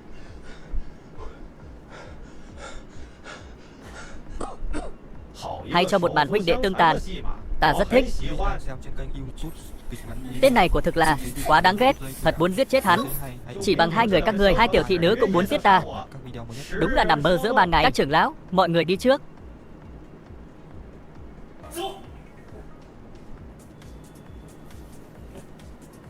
Tha cho các người sống thêm vài ngày. Đợi ta diệt Diệp Thương, sẽ đối phó với các ngươi. Thiên Ma kiếm cũng đã tích năng xong rồi. Vậy thì hãy để màn kịch hay thực sự bắt đầu đi. Thiên Ma giáng lâm. Một kiếm này sẽ chém đứt căn cơ Thần Vương Điện của ngươi, diệt hồn phách Diệp Thương của ngươi. Chỉ bằng thanh kiếm ngươi mượn từ ma giới mà muốn chém ta sao? 5.000 năm trước ta có thể phong ấn ngươi, 5.000 năm sau ta vẫn có thể đánh bại ngươi. 5.000 năm luân hồi, Người nghĩ Diệp Thương ta 5.000 năm này không làm gì sao? Thái cực lưỡng nghi, âm dương nghịch chuyển.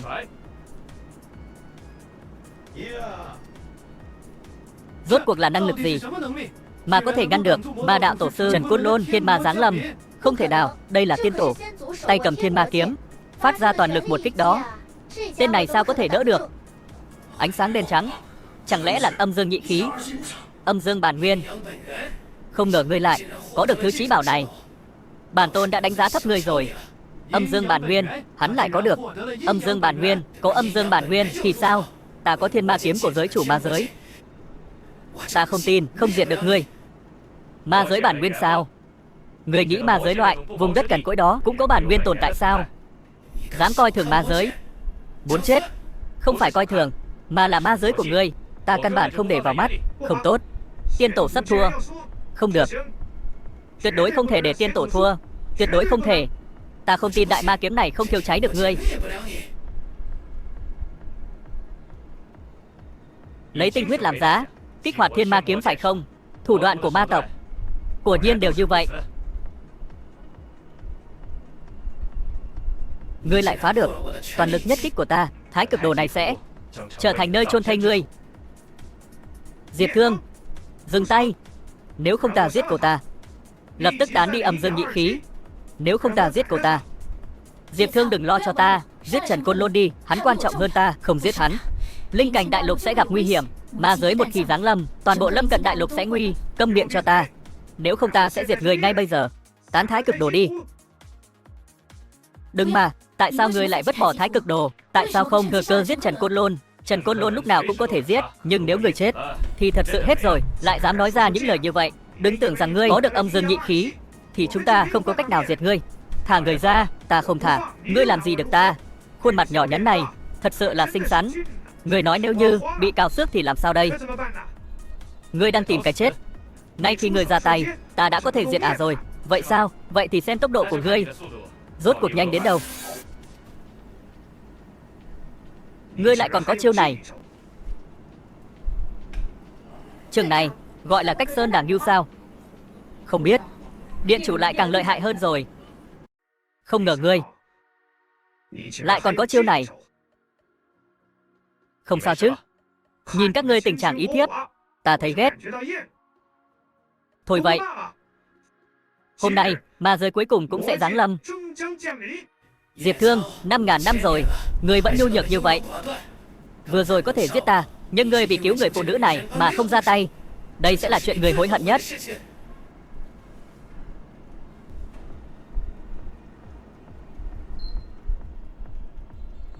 Chắc hẳn ngươi nên biết loại hương này chứ? Biết, đương nhiên biết. Diệt thế hương sao? Pháp bảo của ma giới các ngươi. Sao? Đây chính là sát thủ ngươi mang từ ma giới ra. Ma giới giáng lâm, sẽ không còn ai ngăn cản được nữa. Xong rồi, diệt thế hương bị đốt rồi. Ma chủ ma giới một khi giáng lâm, toàn bộ linh cảnh đại lục đều sẽ bị người ma giới tàn sát gần hết rồi. Tàn sát gần hết. Mọi người đều sẽ trở thành nô lệ của ma giới. Tất cả đều trở thành nô lệ của ma giới. Im miệng, ngươi có biết ngươi vừa nói gì không? Trở thành nô lệ. Ngươi còn là nam nhi của linh cảnh đại lục không? Vì sao?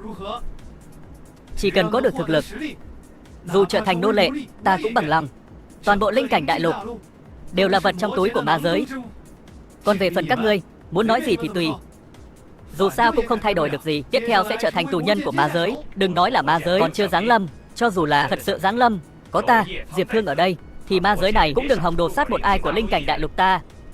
Diệp Thương à Diệp Thương, ngươi thật sự quá mù quáng tự tin vào thực lực của mình. Chưa kể ma giới giáng lâm, chỉ bằng sức của ta đã đứng trên linh cảnh đại lục. Chủ ta ra tay, linh cảnh đại lục chẳng qua cũng chỉ là vật trong túi. Còn ngươi, Diệp Thương, trong tay ma chủ cũng chỉ là một con kiến.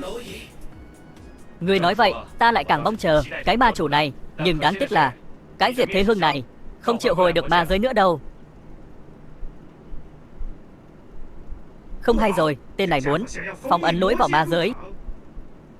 Ngăn hắn lại, tuyệt đối không được để hắn phong ấn lối vào ma giới. Diệp Thương, ta nói ngươi ngốc rồi. Diệt thế hương một khi đã đốt, sẽ mở ra thông đạo ma giới. Ai cũng không thể ngăn cản. Đương nhiên là thật. Dù ngươi có mạnh đến đâu, không thể đóng thông đạo ma giới này lại được. Hôm nay ma giới giáng lâm, ngươi chết chắc rồi. Chỉ cần hắn không thể mở thông đạo ma giới này, thì hôm nay hắn chắc chắn phải chết. Đang xem trên kênh. Thần Vương đại nhân, cánh cổng ma giới này thật sự không thể đóng lại sao? Phút giây thư giãn. Nếu thấy hay, hãy Đóng lại. kênh bằng cách Hắn hôm nay dù là dùng hết linh khí cũng không thể đóng lại thông đạo ma giới này. Vậy nếu thêm linh khí của ta thì sao? Võ Hoàng thúc thúc.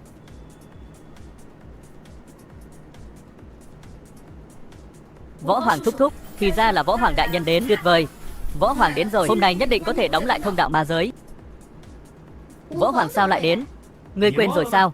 Là Tần Lam tiện nhân đó bóp nát nhân hoàng lệnh. Võ Hoàng cảm ứng được, nên mới đến đây. Con đàn bà này đáng chết. Bái kiến điện chủ thần vương.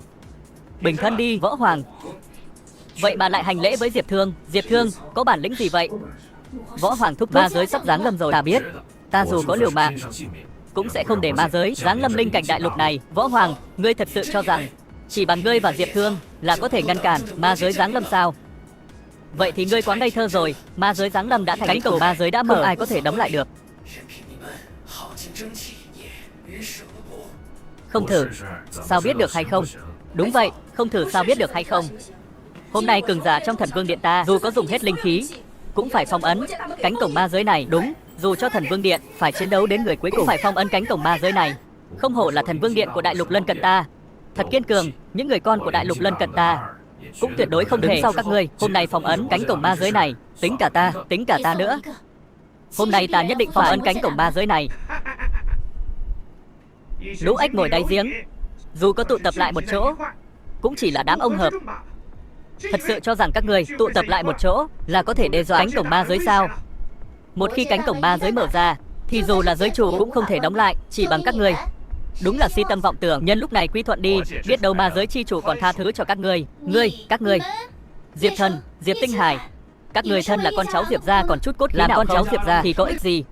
Ta quy thuận ma tộc, ta nhất định sẽ trở thành cánh tay đắc lực của ma giới chi chủ. Đến lúc đó đừng nói là Diệp gia nhỏ bé, mà ngay cả toàn bộ đại võ vương triều trong mắt ta cũng chỉ là kiến. Đến lúc đó ma giới chi chủ giáng lâm đại lục, lúc đó sẽ đem toàn bộ đại võ vương triều này tặng cho người. Đa tạ sư tôn. Muốn dễ dàng xử trí đại võ vương triều của ta, chẳng phải là quá coi thường ta, Võ Hoàng rồi sao? Ma giới giáng lâm đã là chuyện đã định. Cánh cửa ma giới mở ra, ai cũng không thể đóng lại. Có những việc không thử sao biết được. Hôm nay nhân tổ hoàng ta đánh cực vận mệnh đại võ vương triều, phong ấn thông đạo ma tộc, vạn vật quy nhất.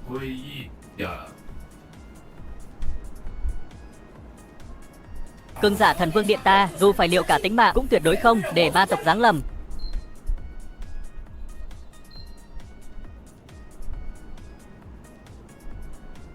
Chỉ bằng đám ông hợp các người cũng muốn ngăn cản ma giới giáng lâm.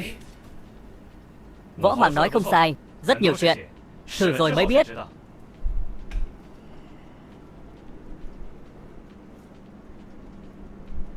Hỗn độn chung nứt ra rồi. Cái gì?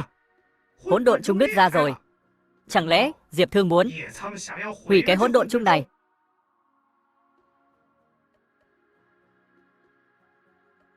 Cái gì? Muốn hủy cái hỗn độn chung này? Ngươi đoán đúng rồi, nhưng ngươi chỉ đoán đúng một nửa. Tên gia hỏa này rốt cuộc là muốn làm gì? Hủy hỗn độn chung của mình? Hắn vì cái gì? Chẳng lẽ là tự biết không thể đối phó chúng ta, phát điên rồi? Không đơn giản như vậy. Diệp Thương không phải loại người bốc đồng. Cái gì? Hỗn độn chung? Nếu hỗn độn chung bị phá hủy, thần lực của hắn cũng sẽ bị hỗn độn chung phản phệ. Tên này là một kẻ điên, tuyệt đối không thể để hắn phá hủy hỗn độn chung. Ngươi vẫn không cản được ta. Sao có thể? Hắn vừa tiêu hao nhiều linh khí như vậy, tại sao vẫn còn mạnh như vậy? Hôm nay ta, Diệp Thương, tự phong thần binh chuyển thế, phong ấn thông đạo ma tộc, lập thái bình cho hậu thế. Ngươi nằm mơ. Diệp Thương, có ta ở đây, tuyệt đối không thể để ngươi ngăn cản ma giới giáng lâm. Diệp Thương, linh khí của ngươi hao phí quá nửa, không ngờ vẫn có thể làm ta bị thương. Ta, Trần Côn Lôn, có ma giới chỉ chủ truyền thừa trong người. Ngươi nói ta yếu. Ma giới chi chủ thì sao? Sớm muộn gì cũng đánh qua đó. Vậy thì ngươi không có cơ hội đó đâu. Cánh cửa ma giới mở ra, ma giới giáng lâm.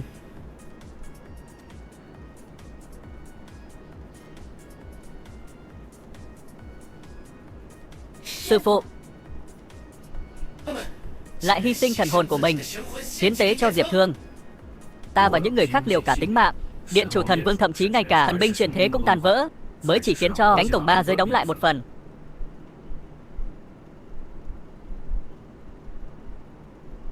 Hồng Nhan, Tử Yên, tên của các người sẽ mãi mãi được ghi nhớ ở linh cảnh đại lục. Không, thông đạo ma giới tuyệt đối không thể đóng lại. Dùng máu của ta nghênh đón ma chủ giáng lâm. Không hay rồi. Hắn muốn dùng tinh huyết của mình đến để kích động thông đạo ma giới.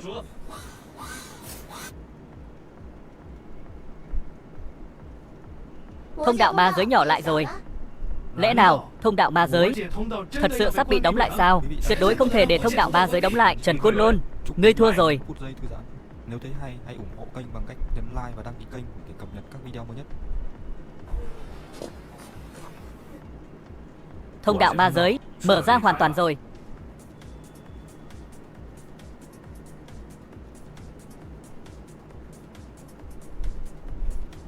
Ma chủ đại nhân, ngài giáng lâm rồi. Người chính là điện chủ thần vương điện, Diệp Thương. Là ta. Đây chính là thực lực của ma giới chi chủ. Ma giới chi chủ vượt qua cảnh giới hồng trần tiên. Đây chính là cảnh giới giới chủ sao? Ma chủ đại nhân, ta là thế tử Diệp gia. Ta nguyện quy thuận ma tộc. Vừa rồi sư tôn đã đáp ứng ta. Sau khi ngài giáng lâm sẽ đem đại võ vương triều ban thưởng cho ta. Ngươi là cái thá gì? Một tên phế vật cũng xứng đòi hỏi ta.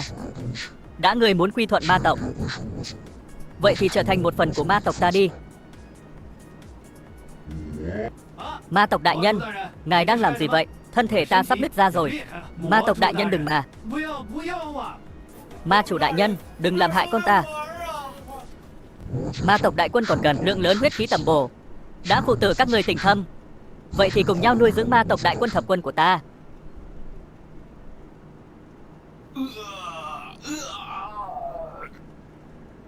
Ma chủ đại nhân, không biết có thể tha cho hắn không? Hắn là đồ đệ của ta. Tha cho hắn. Được thôi. Hay là dùng tinh huyết của ngươi đi nuôi dưỡng đại quân ma tộc của ta. Ma chủ đại nhân tha mạng. Người này tùy ngài xử trí, ta tuyệt không oán hận. Sư tôn cứu con, cứu con. Ta đã nói rồi, trời gây họa còn có thể chuộc, người gây họa không thể sống. Ngươi làm ác quá nhiều, có kết cục này cũng đáng. Diệp Thương, ngươi không cứu ta sao? Dù ta biến thành quỷ cũng sẽ không tha cho người đâu. Đại quân ma tộc của ta giáng lâm thế giới này chắc chắn sẽ hưng phấn lắm. Ma chủ đại nhân, người này chính là trở ngại lớn nhất của đại quân ma tộc. Tuyệt đối không thể để người này sống sót. Người đang dạy ta làm việc sao?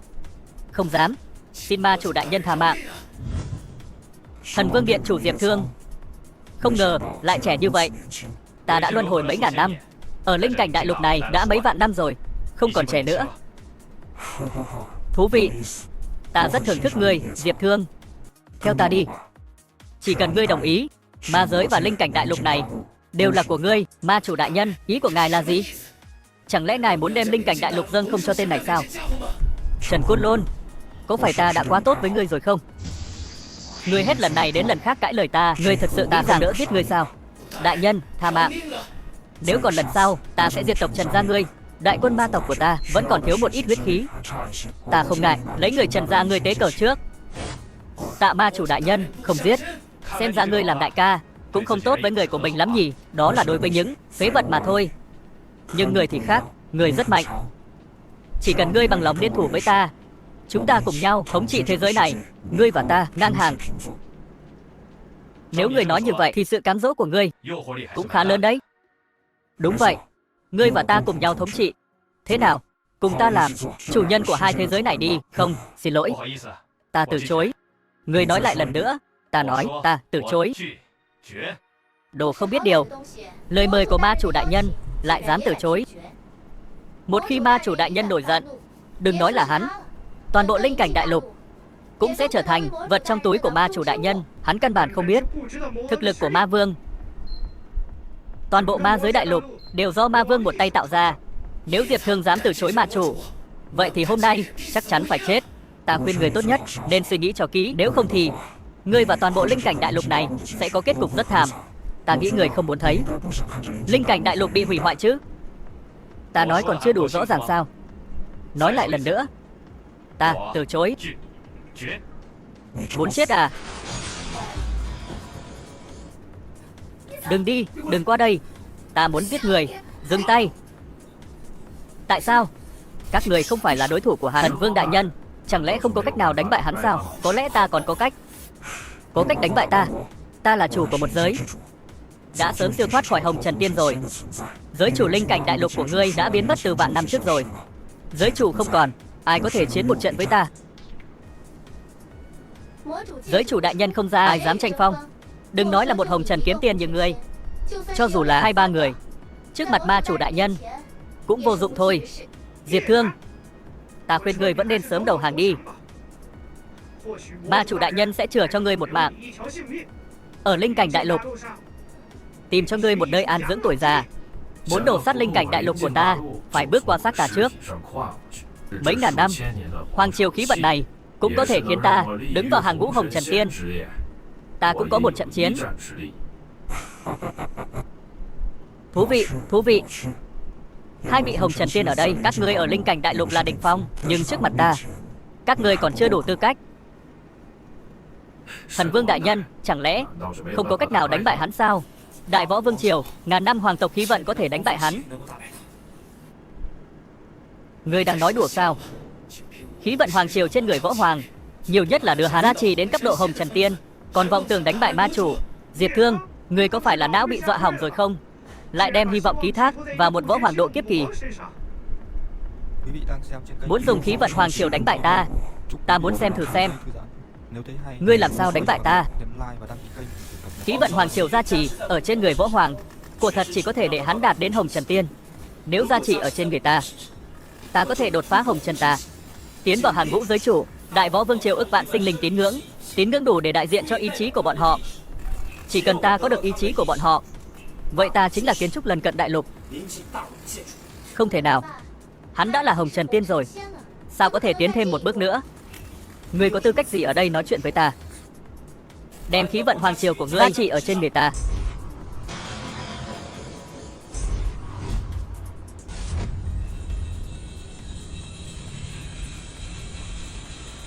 Hắn lại thật sự đang dung hợp khí vận hoàng triều này. Nếu thật sự để hắn dung hợp khí vận hoàng triều, chẳng phải thật sự sẽ trở thành sự tồn tại như giới chủ sao?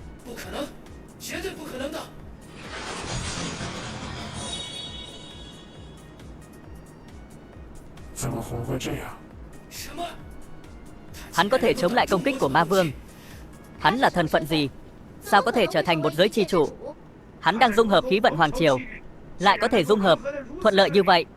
Trước mặt ta, còn muốn trở thành giới chủ. Đã ngươi không muốn cùng ta đồng hành, vậy thì đi chết đi.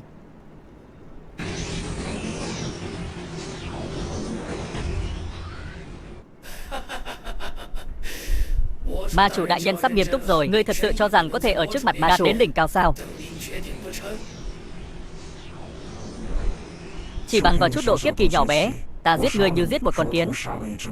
Thật sao? Vậy con kiến này của ta trước khi chết cũng có thể cắn ngươi một cái, không tự lượng sức.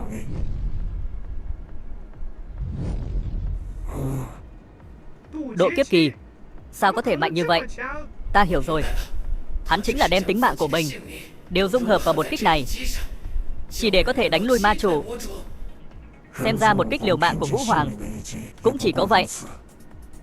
Đã người đã ra chiêu, vậy thì chết đi. Đối thủ của ngươi là ta. Diệp Thương, ngươi vậy mà thật sự trở thành giới chủ rồi. Hôm nay ta ở đây, các người mà giới muốn giáng lâm linh cảnh đại lục, sợ là không làm được rồi. Ngươi thật sự muốn đối đầu với ta? Nếu ta toàn lực ra tay, ngươi nghĩ người đỡ được ta sao? Vậy nếu ta toàn lực ra tay, ngươi nghĩ ma giới của người đỡ được sao? Cho dù trở thành giới chủ thì sao? Hắn vừa mới trở thành giới chủ, thực lực chắc chắn không mạnh bằng ma chủ. Đúng, nhân lúc thực lực còn chưa mạnh, giết hắn. Muốn chiến thì chiến, bằng không thì rời khỏi linh cảnh đại lục của ta. Đã như vậy thì biến mất khỏi thế giới này đi. Thiên ma giáng thế. Ma giới trung thành.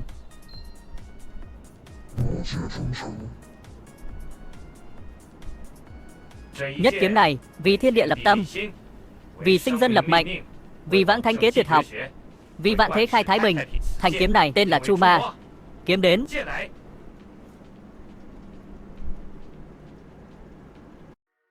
Phạm ta nhân tộc, tùy xà tất chu. Hôm nay sẽ tru sát các ngươi vì linh cảnh đại lục của ta, khai vạn thế thái bình. Diệp Thương, ngươi muốn giết ta, ma giới không có ta trấn thủ, nhất định sẽ giáng lâm nhân gian. Đến lúc đó hai giới hợp làm một.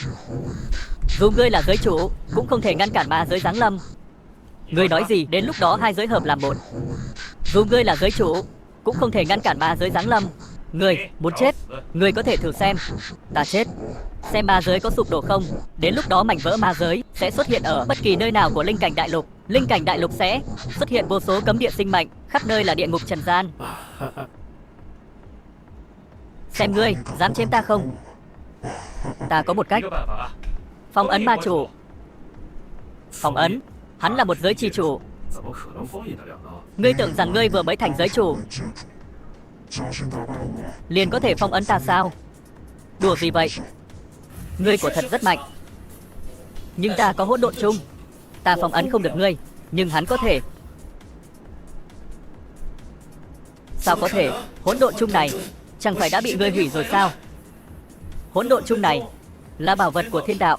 Ta chỉ phá hủy linh khí của chuông hỗn độn thôi. Đây mới là hình dạng ban đầu của nó. Ta sẽ đem ngươi phong ấn trong hỗn độn. Người vĩnh viễn không thấy ánh mặt trời. Ma giới không có ta, đến lúc đó linh cảnh đại lục cũng sẽ bị ảnh hưởng. Ta sẽ đến ma giới, vì linh cảnh đại lục trừ bỏ họa hại ngươi. Ngươi muốn đến ma giới, ta đã thành giới chủ. Trong tam giới này có nơi nào ta không thể đi, huống chi là ma giới của ngươi. Ta không muốn bị phong ấn. Ta không muốn bị phong ấn. Vì linh cảnh đại lục đổi lấy vĩnh thế an bình. Diệp Thương, ngươi cũng muốn đem chúng ta phong ấn ở ma giới. Ngươi đoán đúng rồi.